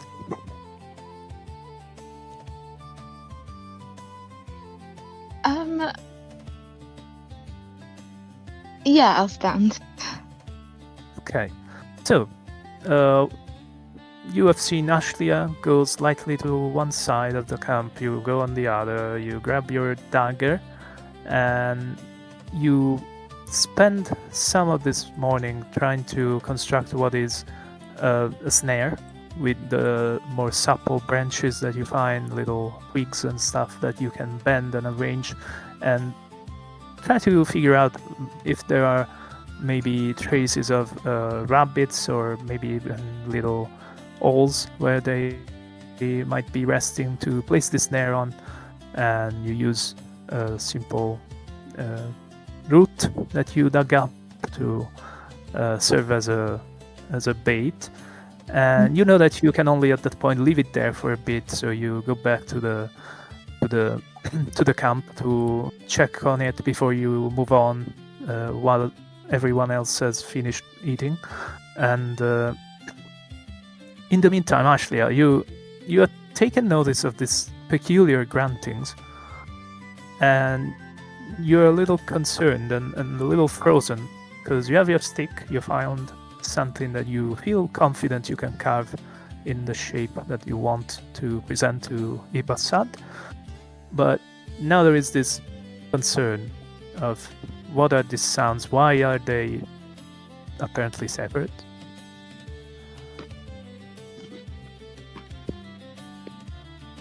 Okay, so I'm hearing sounds, right? Mm-hmm. Yep. I will investigate. Okay, so as I mentioned earlier, you heard one grunt or serious grunts coming from ahead of you, and a couple from either sides. Which way do you want to investigate? The one from from what side? Either side, so one left and one right of you, and I will go one to the in right. front. Okay, so you go right. Let's see if your investigation proves successful. Oh, 17, not bad. What do? Do you want to eat? Do you want to stand? I'll stand. Okay. So, you move quietly and cautiously among the underbrush, and you push your gaze as far as it manages to go. Now there is more light. It's dawn. It's full light essentially by now. And amongst the trees, you manage to make out a figure that initially you thought, oh, okay, it's just a prostrate, a regular boar, maybe an animal. But after a second, you see this figure moving amongst the brushes and the bush, not too far off from where you stand, and you see that it stands on two legs after a moment, but it is distinctly naked, save for maybe a belt or something like a rope at its waist, and you notice that it makes this almost chittering sound now that you're closer. Oh. I approach it slowly. Do you attempt to approach it quietly? Yes. More importantly. Yeah, quietly. Okay, so let's see if you manage not to be heard by whatever this is. Well, with a 12, it's getting tough. I pull another. Okay, let's see. Oof. Ooh, lucky. Okay. That's nope, not so lucky actually. No, that's Well, not. That's why I said oof. Ay. You definitely make more noise than you wanted. No. Maybe your wings fluttered a little bit more than they should. Maybe your foot dragged a bit. Maybe you stepped on a branch of some such. But whatever this is, it sees you. It turns immediately, and you see these insect-like, very large eyes. But otherwise, you almost would call this thing a standing rabbit, and it doesn't take long for you to realize that you're facing what is commonly known as a hare, so what you would say a big rabbit, but on 2 feet, and it's armed. Aside from the belt that it seems to be wearing, it's brandishing some kind of club, probably shaped from the tree trunks that have fallen in the vicinity, and it opens its mouth, and it's almost like it has this sort of vertical mandibles that do resemble vaguely the incisives of a rabbit, but there's also some manner of similarity with insects, and it immediately seemed to be going for you aggressively.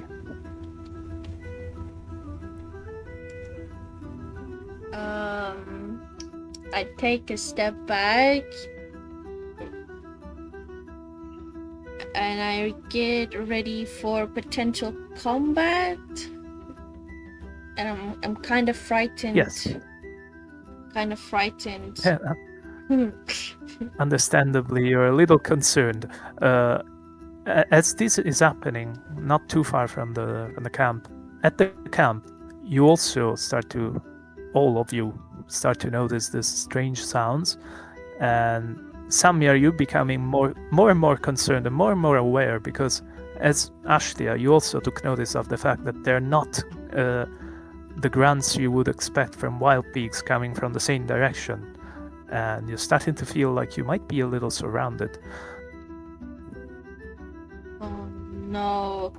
Can I try to fly away? You can, yeah. The other people at the camp,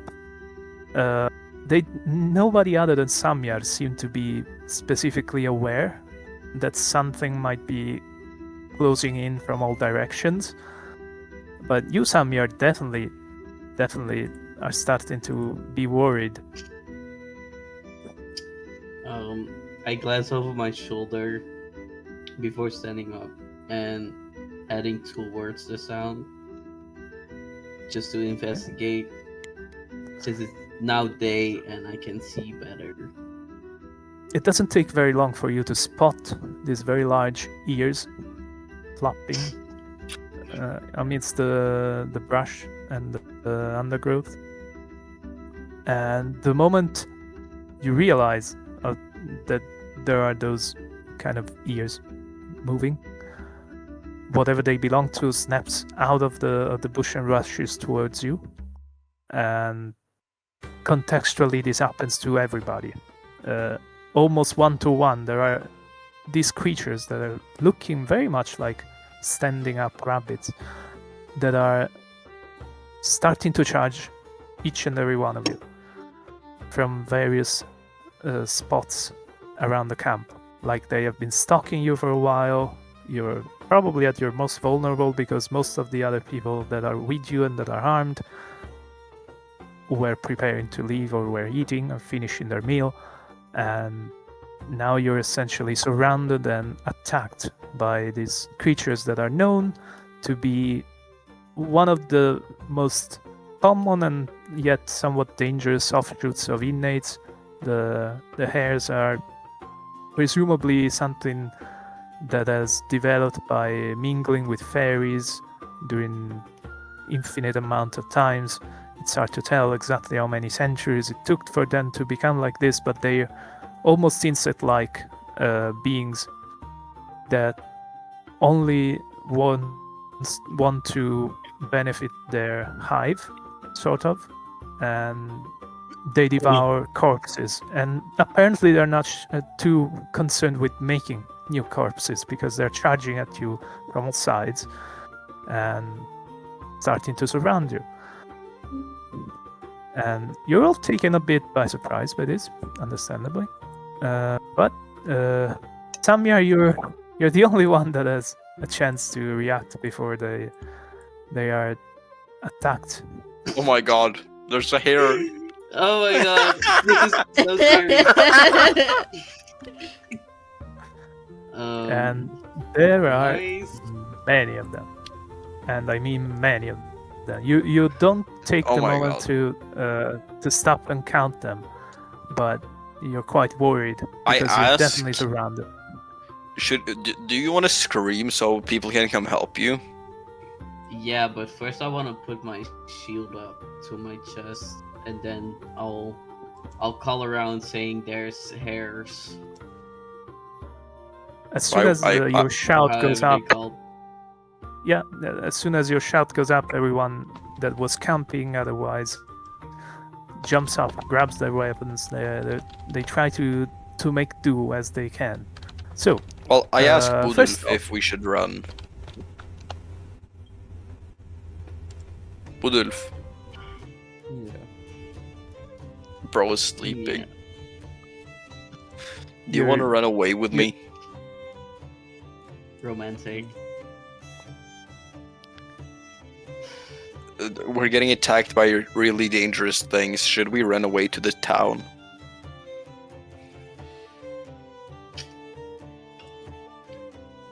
I love how responsive he is, though. Isn't it fascinating?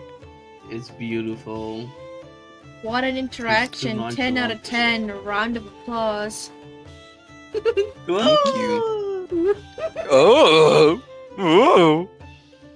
So, Samyar specifically, what do? You're brandishing your shield, you're preparing to receive this charge, and you have shouted to the others to warn them. They seem to be aware now. This thing is attacking you. You don't know exactly how it's armed necessarily, but you Looks haven't. like they have bows. Well, they don't necessarily all have bows, but that's just a representative sketch, let's say.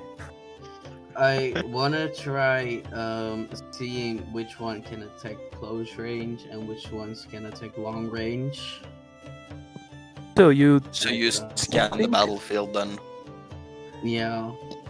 Okay, so you think at least a couple might have some sort of javelins that are fairly rudimentary, nothing too developed. You don't think they even have a metallic tip for the most part.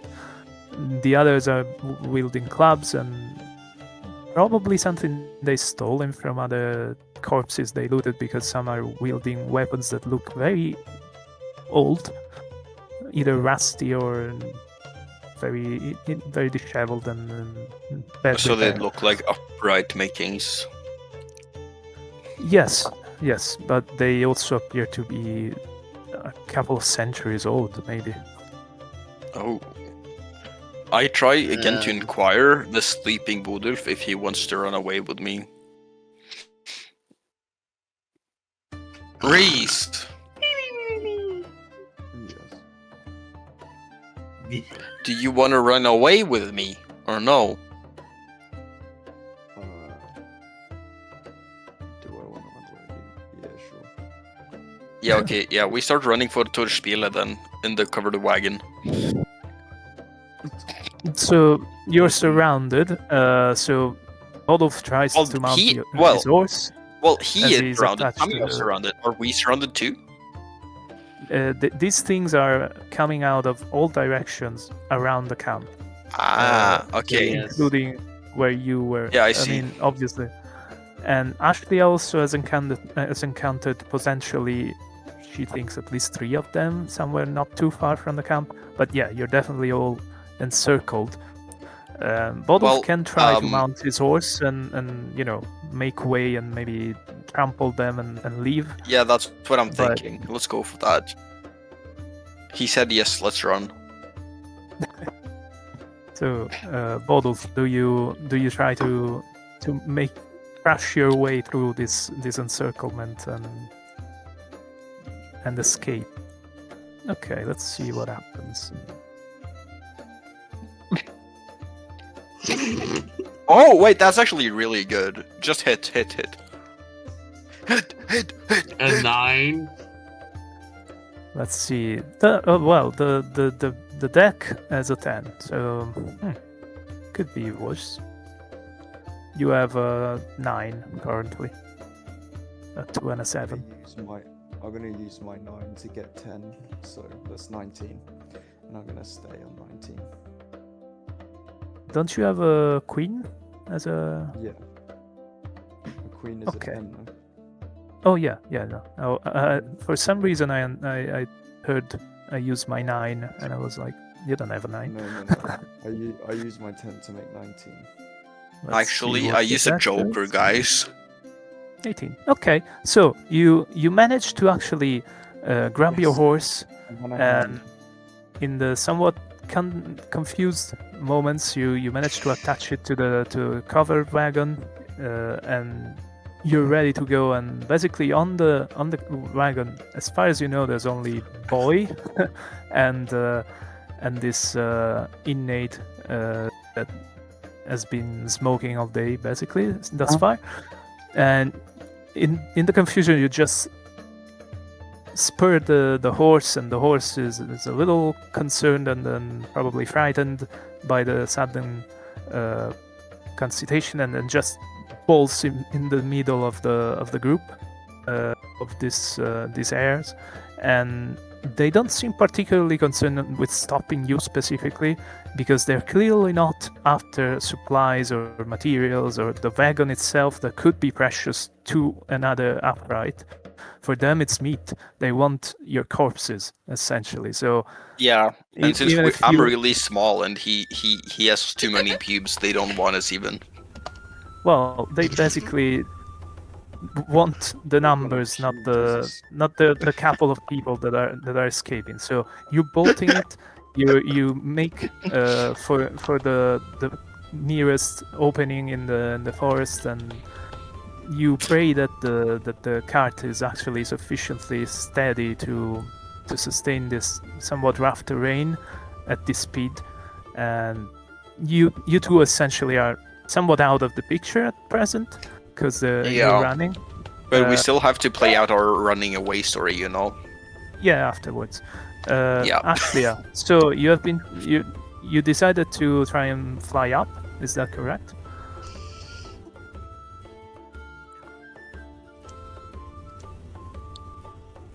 Ashlia? Yeah. Sorry, I was distracted for a second.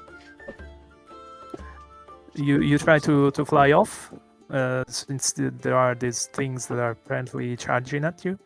Oh yeah, I do try and fly off. Okay, so you quickly lift off and manage to make your way through the foliage. These things apparently are attempting to shoot you, though. There's at least one of them apparently has a bow amongst those that have been chasing you. And let's see what happens with that. So that is not particularly encouraging. No, it's What did she do? not. Well, you can hit pretty safely because you know. What did she get? She has 11, so I mean, I have a Isn't chance it- to like pull another card, but then I have to gamble. Yeah, if you pull it, It's a gamble if it's a good card or not. I don't want to bust again. well, it well, can't technically- bust. You can bust only on an ace. No, not even on an ace. No, you can't bust on an actually- ace either. Yeah, you can. Okay, it's we almost gamble. impossible for you. We gamble. Pull that card. There's nothing to gamble. There's Okay, literally so nothing to you're at gamble. 14. Okay, that's good. And you still lost. Didn't even gamble and still lost. So 14 is pretty challenging. Do you stand on 14? I mean, it's not like I can pull another card, can I? Yes, you can. You can you- hit another time. You could. Hit me, baby, one more time. It's Okay. It's relatively safe as long as you have your cards, because especially being an ace, you can influence the hand pretty effectively. No, but I don't so- want to use my cards so soon. Yeah, no.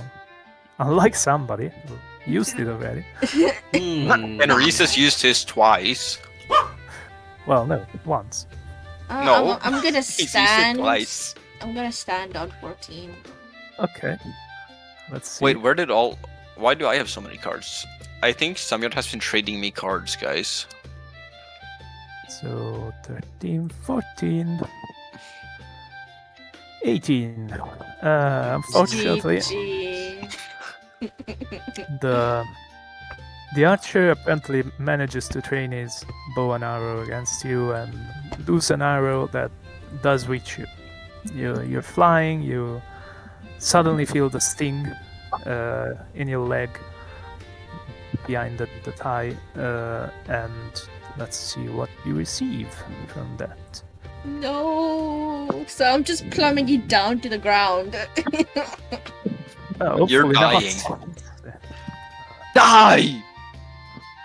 So the Sobbing bow you. is...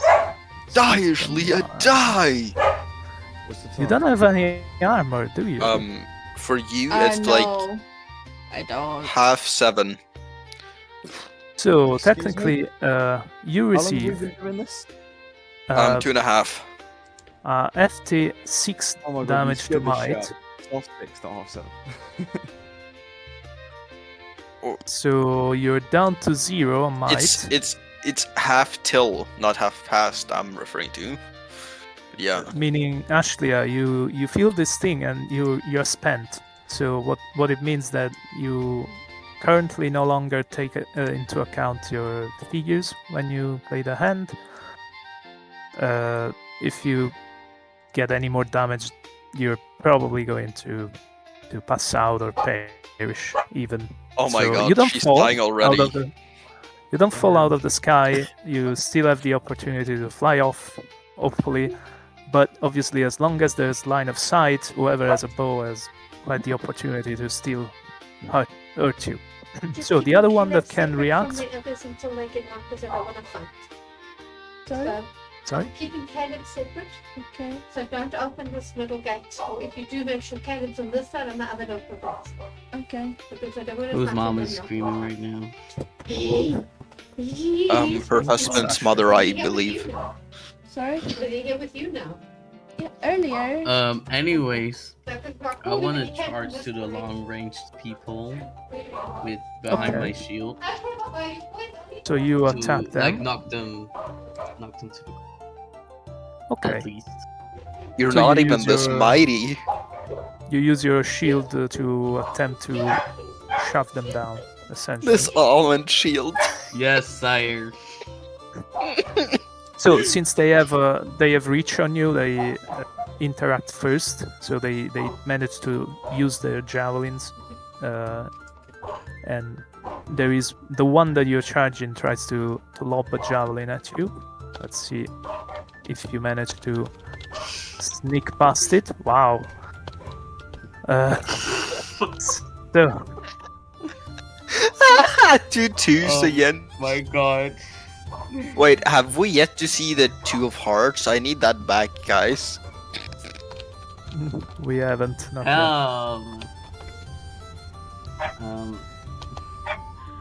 Give me another card. Oh really? I wonder why. 14. You gotta hit again. You have to hit again, Lucius.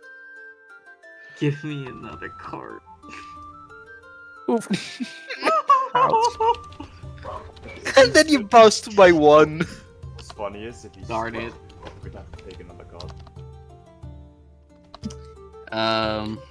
Yeah, he could. If he had stood, he would have been like he would have lost anyway. The thing Yeah, is, probably. Let's see if the Yeah, okay, they're Bust. right, and then the deck just hits once more, and then Yeah, Okay, deck luckily busts enough, too, but the deck has busted as well. So essentially, you're charging in with your shield raised, and you receive the javelin straight on the shield, but it doesn't necessarily affect you. You're finally you manage to make it to I'm not living life, guys. you make it to grappling range. You manage to press yourself against him, so he doesn't have the chance to throw anything else at you, and has to make a concerted effort to stop you directly while brawling, essentially. What about the others? I'm gonna hide in a corner because I need a shower, so I'll see you guys in like 10 well, minutes. Reese, we're already running away. Yeah, you two are sort of out of the picture, Your so choice it's doesn't fine. No, matter. we're at this point we're like out of the woods or something, right? Almost. Yeah, you're just essentially Sheesh, spurring the I horse. just got dragged along while sleeping. Yeah. You've been I have mostly to ask convinced though, to run. Lauren. Yep. Would it be able for you to make like some kind of maps of the surroundings, or something? Well, Like an area map, or would we have to buy that from a cartographer or something? you would have to either construct it yourself by exploring, or you should have to essentially ask somebody, hey, by the way, do Yeah, you know but the that would be possible to like get the topography, cartography, and shit of the areas, yes or no? yeah, So we especially wouldn't like know how the area we're in looks, or like here when it's a combat encounter, you can get like I don't know if you're aware that there are like free assets here on the site that are like maps for dungeons yeah, but I and shit. usually don't use that because the system in here that we are playing on doesn't use grid, so you have actually something similar to. Wait, I'll show you. Well, we have like the- one terrain movement, which is kind of hard to like terrain and stuff because we have movement cost 1 each, covers 1 tier of terrain, and then Yeah. you have walk, march, run, sprint, Mhm. and they cover So 1 essentially- tier of terrain. For instance, right now Samyar was at long range because they started at long with their weapons, And that would be like 4 tiles, and right? he basically used 3 to approach because vast is 4, Okay, I see. and he managed to approach, and now is in grappling range, so the very minimum distance to that particular hare that has attempted to lob a javelin at him. So we know that Ashley is flying away wounded. We know that Bent and Bodulf have made it through this encirclement and are essentially leaving as fast as possible. What about the others? What do you do? Can the hares climb? Sorry, what? Well, they have hands and shit, and they have bows, so I would not count on them not doing that. I mean, are they particularly good at it? They can shoot you. There are a few hundreds of them or something, I think. You Right. presume that there is quite a number of them. They are appearing from all directions. You feel relatively safe because you're still in the midst of the others that you were traveling with, the group that was carrying the casket. But obviously, it's a little still dangerous. Let's say you're definitely not heavily armed. I try and hide between the other people at the camp, sort of using them as a shield, and I just have my dagger at the ready if a hare was to come within Okay. range. You should have just come with us, no? You Well. left me! You could have asked to come with us! You could start running for us, because we've just trampled, like, we haven't... Since you're now reacting, yes? You can try sprint up, because we don't have too much. You can join us, you know? Oh, it's a little more difficult to break an encirclement from creatures that are roughly human-sized. If you're on All I'm foot, saying is you know. but they're still, like, dead. We kind of killed them by trampling them with a horse, no? No, they just So moved the- out of the way. They Oh. just, they didn't bother to try Yeah. to stop the single But carriage. she could be with us. Since she hasn't acted yet, is what I'm kind of saying. No. Well, she did went to forage to hunt. All right, she's so- away. Yeah, whatever. She's dead. Well, she's back at the group, but wasn't on the wagon. So you try to stay in the midst of the others that are ready to battle. Let's see, Ashlia, do you want to escape completely, fly away, try to hide in the trees, or go back to the group, or what are you Go planning back on to doing? the group and I try and attack. I don't know what spell I can use, but I want to get back to the group and attack. There are no one of- spells in this. Well, technically, you could You could. use your murmur, whatever, Remember, that's all. as you please. So I want to attack. I'm trying to be creative here. Like I want to create something similar to like almost an earth type spell almost to attack. Like use the ground as to lift to make a rock and throw at the rabbit thing. Okay, so you attempt to use the murmur to let's say shake the ground and make them trip essentially and struggle to charge the others. Yes. So you can move slightly, and since you have a aerial view, let's say, you're able to see the rest of the group, and so you're able to attempt this thing. Let's see if you succeed. Please succeed. Oh, I am begging. So 17, 19. That's a bust. But you can use your ace, because you're about to be dead. Oh, I guess I'll use my. With your race, you would manage to keep it below the necessary threshold, but you would also incur the risk of possession. I'll use my ace, and because I don't know what else to do, I'm gonna die. You're pretty wounded. Oh, actually no, you're spent. So actually, you're currently at 16. So you don't need because you don't count the figure. Oh yeah. You're being spent. So you're lucky in that sense because you succeed Yay! without the need of employing your ace and thus becoming possessed. You see that those that were trying to converge on the group are starting to struggle a bit, and some are falling. And actually, now those that are with the group, so there it is. You notice that there is a gap now. There is a chance to actually make a run for it. I'm going to try and make a run for it, and try and see if I can chase down Bent and Bodas. So you manage to run, and you're lucky that they are too busy to focus on the group to specifically target you. Again, they seem to be going for numbers. They want more corpses to loot and eat.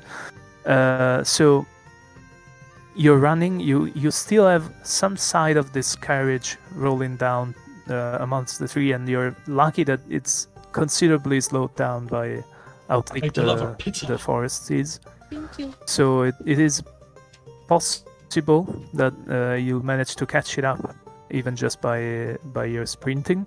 And so this leaves essentially Ashlia in quite a bit of trouble because she's alone and in the air with folks that are armed with either bows or javelins, and Samyar that has rather bravely approached one of these creatures and it's trying to battle it.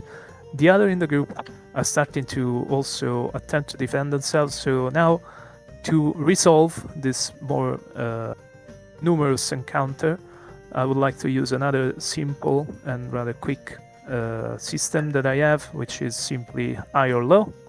So I pull a card and you agree as a group to tell me if the next one will be higher or lower in value, and by that it depends how the encounter goes, essentially. So we have a queen. So do you think the next one that I'll pull would be higher in value or lower? Lower. Lower. Okay, I guess. We Where got it too is? low. Oh. Well, it's the lowest, essentially, so well done. It's definitely low. I'm never wrong. So what happens? You see that the others have quickly collected their weapons and are dashing to meet this new threat, and while 3 of you have made their escape, these rather brave combatants have decided to make a stand.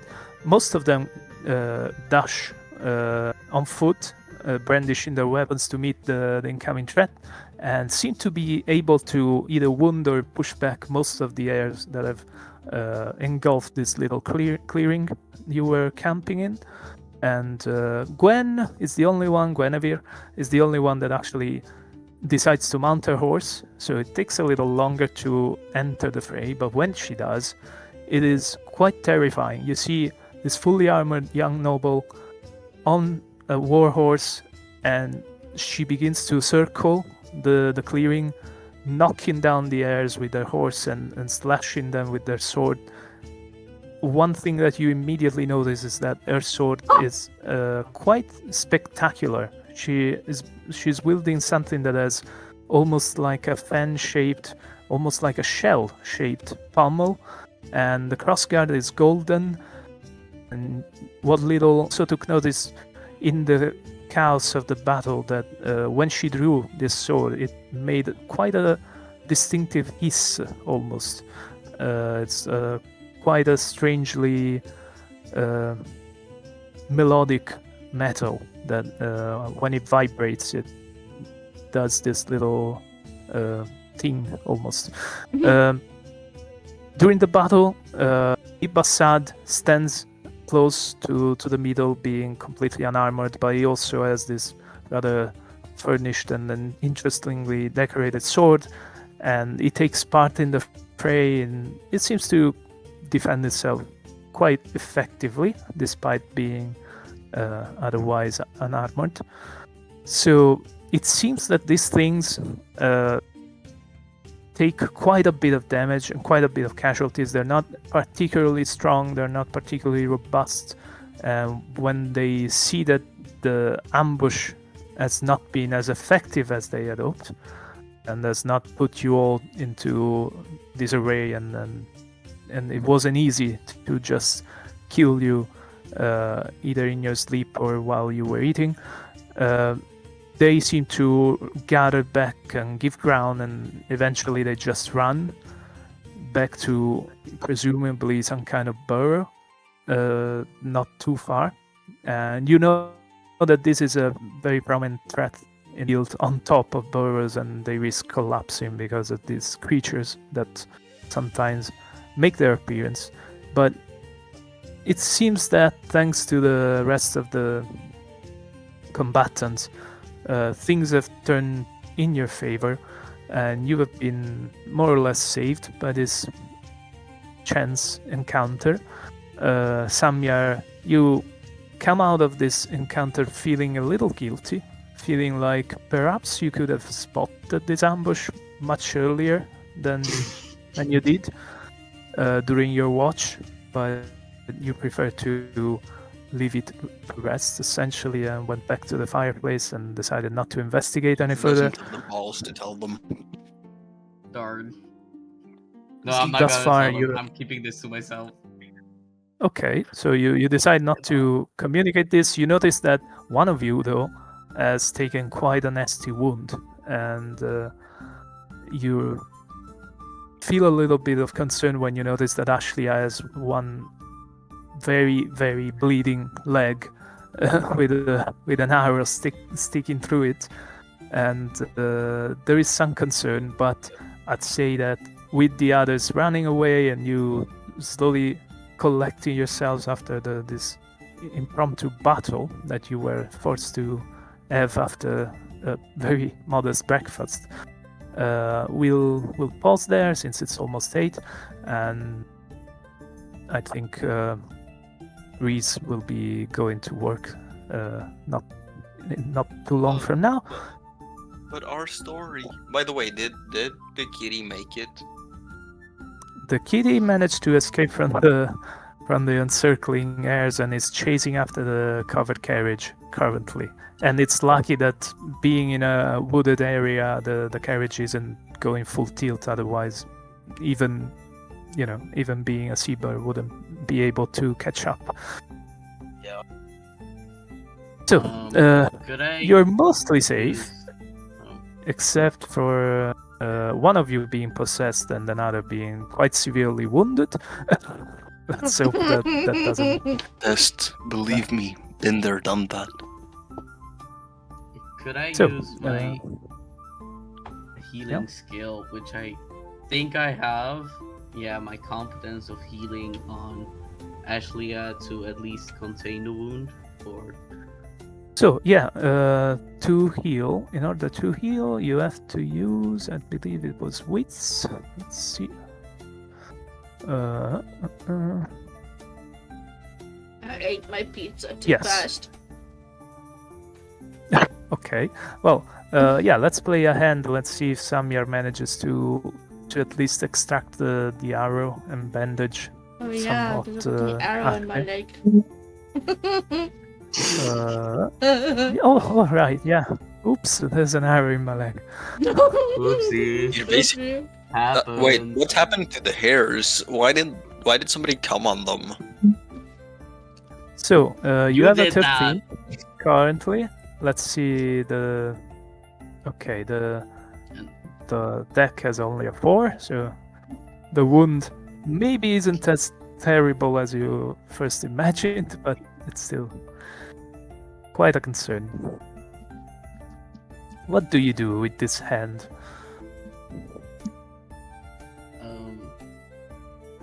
I don't know. Are you gonna pull a card if I say I'm gonna stand, or Well, I have to develop the dex hand as well, so I'm I'll afraid take I will another have to. card.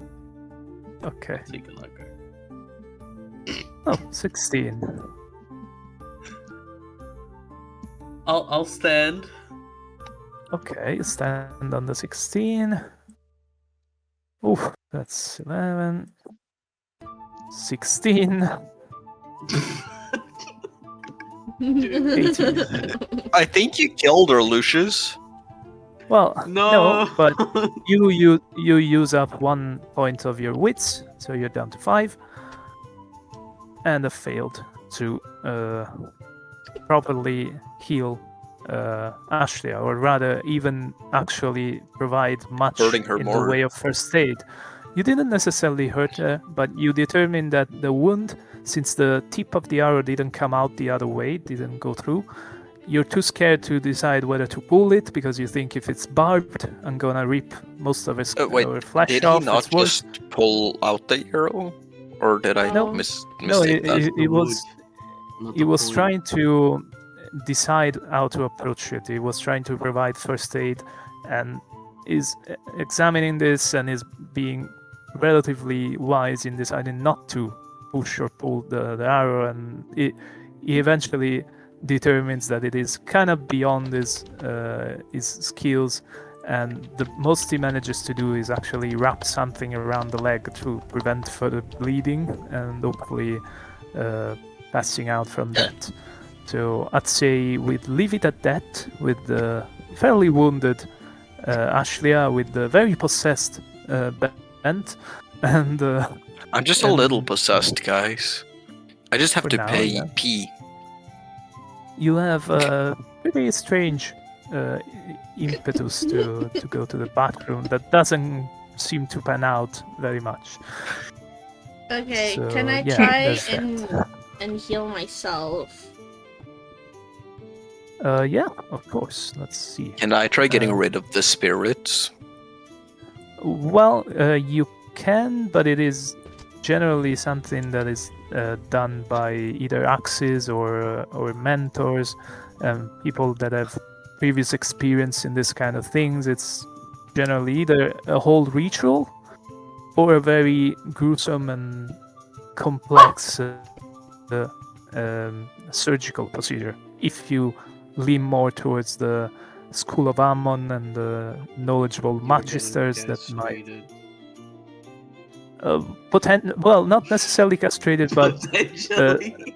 Wait, can I murmur the spirit out? Can I murmur to get rid of the murmur? If you know what I mean. you could try to. First of all, you would I'm have going to, for it.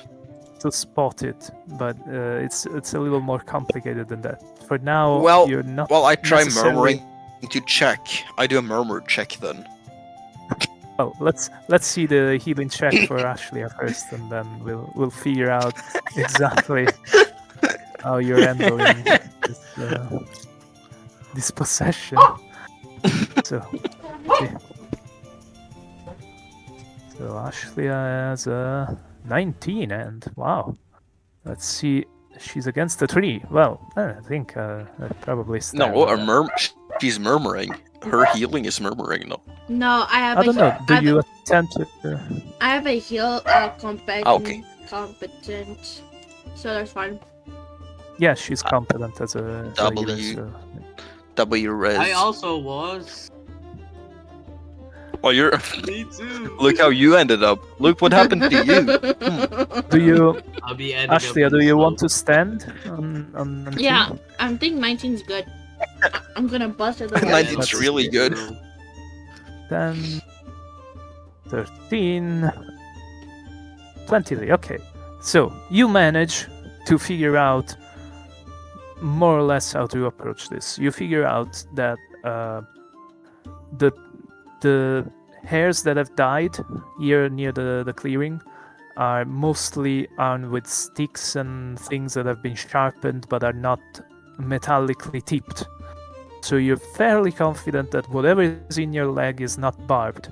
So you make the determination to pull it out. Initially you're pretty scared and you are very tentative, but after a moment you stick something in your mouth, you bite down to resist the pain and pull quite sharply. And thankfully, as you have correctly guessed, the arrow was not in any way barbed. Otherwise, this would have been quite drastic and painful, and potentially would have brought you to bleed out. Let's go. You are no longer at risk of being fall into an hemorrhage, basically. But this still will take some time to heal. By the way, naturally. you should stop. You should stop just pulling the cards off, because I can just right click and take cards. You gotta like mark them all and just remove card. It's a little more tedious, and you could just leave them off screen. I know that it's difficult for little goblin hands not to grab everything they see, but Gentle to draw it's- on characters.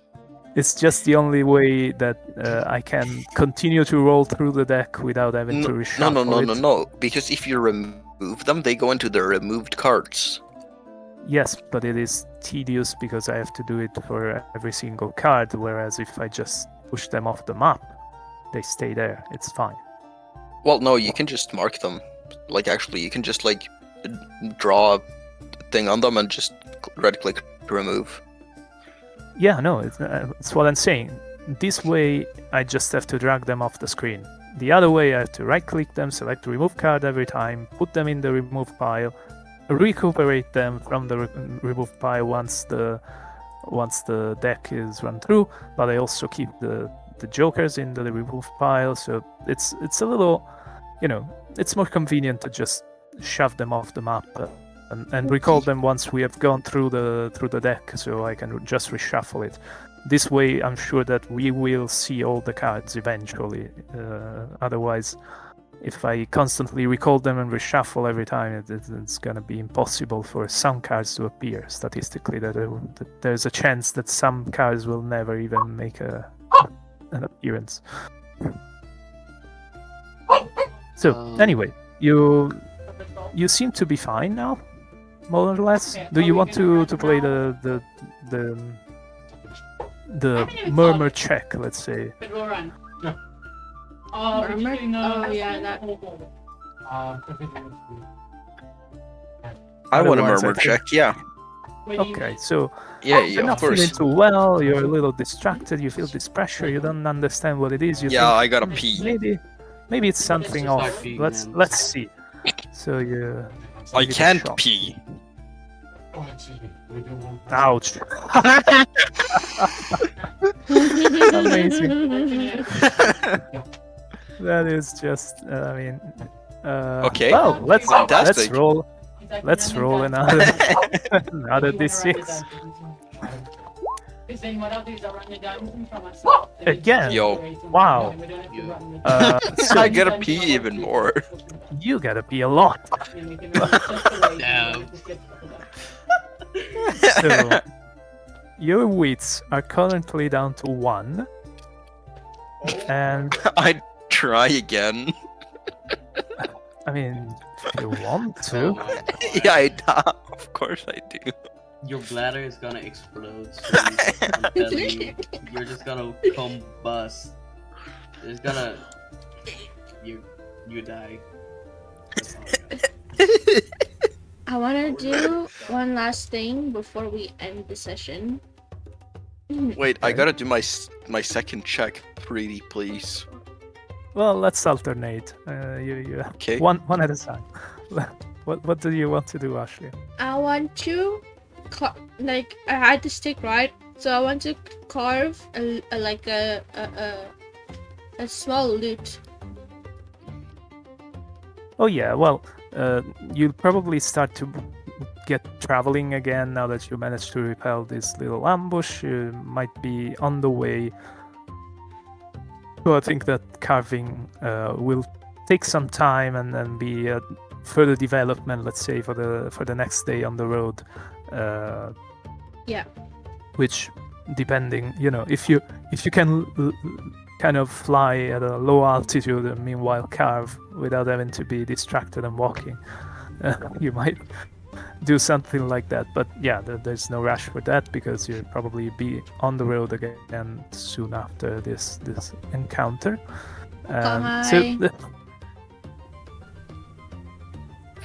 It shouldn't be pressing it. There's no need for it to happen right now, let's say. I will find. Okay, can I find the poet and then ask him? Sorry, I keep forgetting his name. It's such a hard name.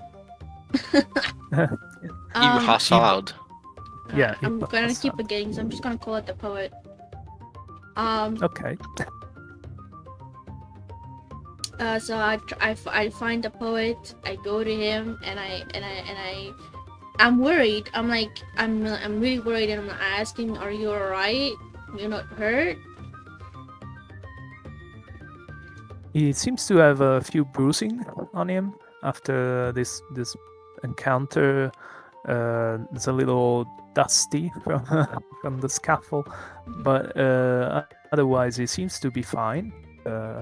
He's cleaning his sword when you approach him. Is about to resheath it. It might have probably killed one or two of these things. And he notices that you're limping slightly and that you're probably, quite visibly bandaged around your thigh, and says, "Oh, I'm fine, but what about you? Have you been wounded?" Oh me? I just got shot by one of the rabbit things. But I just got shot. Oh yeah, no worries. That's fine. Okay, listen, Ashley is very like, "Oh yeah, it's whatever." She's nonchalant, my guy. He seems fairly concerned and says, "Well, I see that you bandaged it quite well. Are you a healer?" Oh yeah, I am. She's already healed them. Well, no, not he's- exactly. She just bandaged it, and I mean yesterday, my guy. well, it's different from adjusting a bit of blistering and a little bit of rash under somebody's foot is not the same as closing an arrow wound. It's a little different. Well, It's a teensy bit different. Anyways, I reply with, yeah, I'm sort of a healer. You could say that. he actually kneels before you and examines the bandage as closely as possible. Says, "Oh, you did a rather precise job. Well done. I could try to look at it if you want. I can try to stitch the wound before we get to leave." I mean, that would be great. I am not very good at stitching. Well, stitching wounds, if that makes sense. And I get all flustered and saying random things. He sees your embarrassment and seems to smirk slightly and goes to a bag that he is carrying and pulls out effectively a bone needle and some thread and says, it might be a little painful, but I believe it will heal faster if we manage to keep it closed. So bear with me. He undoes your bandages and tries to stitch you, and it's a little painful, to put it mildly. But you soldier on, you struggle a bit, you keep quiet as he works, and he manages to close your wound and bandage it again, and you are basically are poised to heal a little faster than you normally would have, thanks to his intervention. And you notice that he is very, very at ease doing this, which is curious, coming from somebody of a somewhat academic background. And he does work quickly, practically, very cleanly, and really just manages to sort this thing with maybe 2 or 3 stitches, being a very narrow wound, fortunately. Once he's done, he bandages you up again and stands up and says, hopefully this won't take too long for you to be back at full strength. I'm blushing. I'm blushing, and I say thank you. Chat, is this Riz? May I fucking murmur again? I want to get possessed even more. Bro, are you okay? No! Stop! Stop! The poet is seems to keep a friendly smile and says, I also noticed that you might have had an encounter with the Coven at some point. Oh. And he seems to into your tattoos. Oh, those, I can't speak much. Meow meow. There's not much I can tell you. He seems to grin and says, oh, I know of the secrecy of the Covens, don't worry. And I know the ritual, and I understand the significance of the tattoos, so don't worry. I won't inquire. Oh. It won't be necessary, I know. Yeah, I think if I had to tell you more, I have to be more of your trust. He glances around, makes sure that the others are busy collecting their things and preparing to leave, and then pulls on his ear and shows you that just behind the ear, on very very top of the neck, essentially between, you could say between the bottom of the skull, the side of the jaw, and the neck, there is a little tattoo of something, a shape that must be, to your knowledge, probably his pattern. Oh, I just take a peek and look, and I'm just say silently, wow. This is Riz. He simply nods and goes to prepare for the travel ahead. So I guess we can pause there after this little confrontation that we've had. Let me murmur. I just want to murmur. Stop gambling. Just I think stop. we can do it next time if you're still feeling up for the challenge after. I'm this still super gonna session. murmur. You're Yeah, gonna next pee time. loads after this Okay, murder, that- I swear.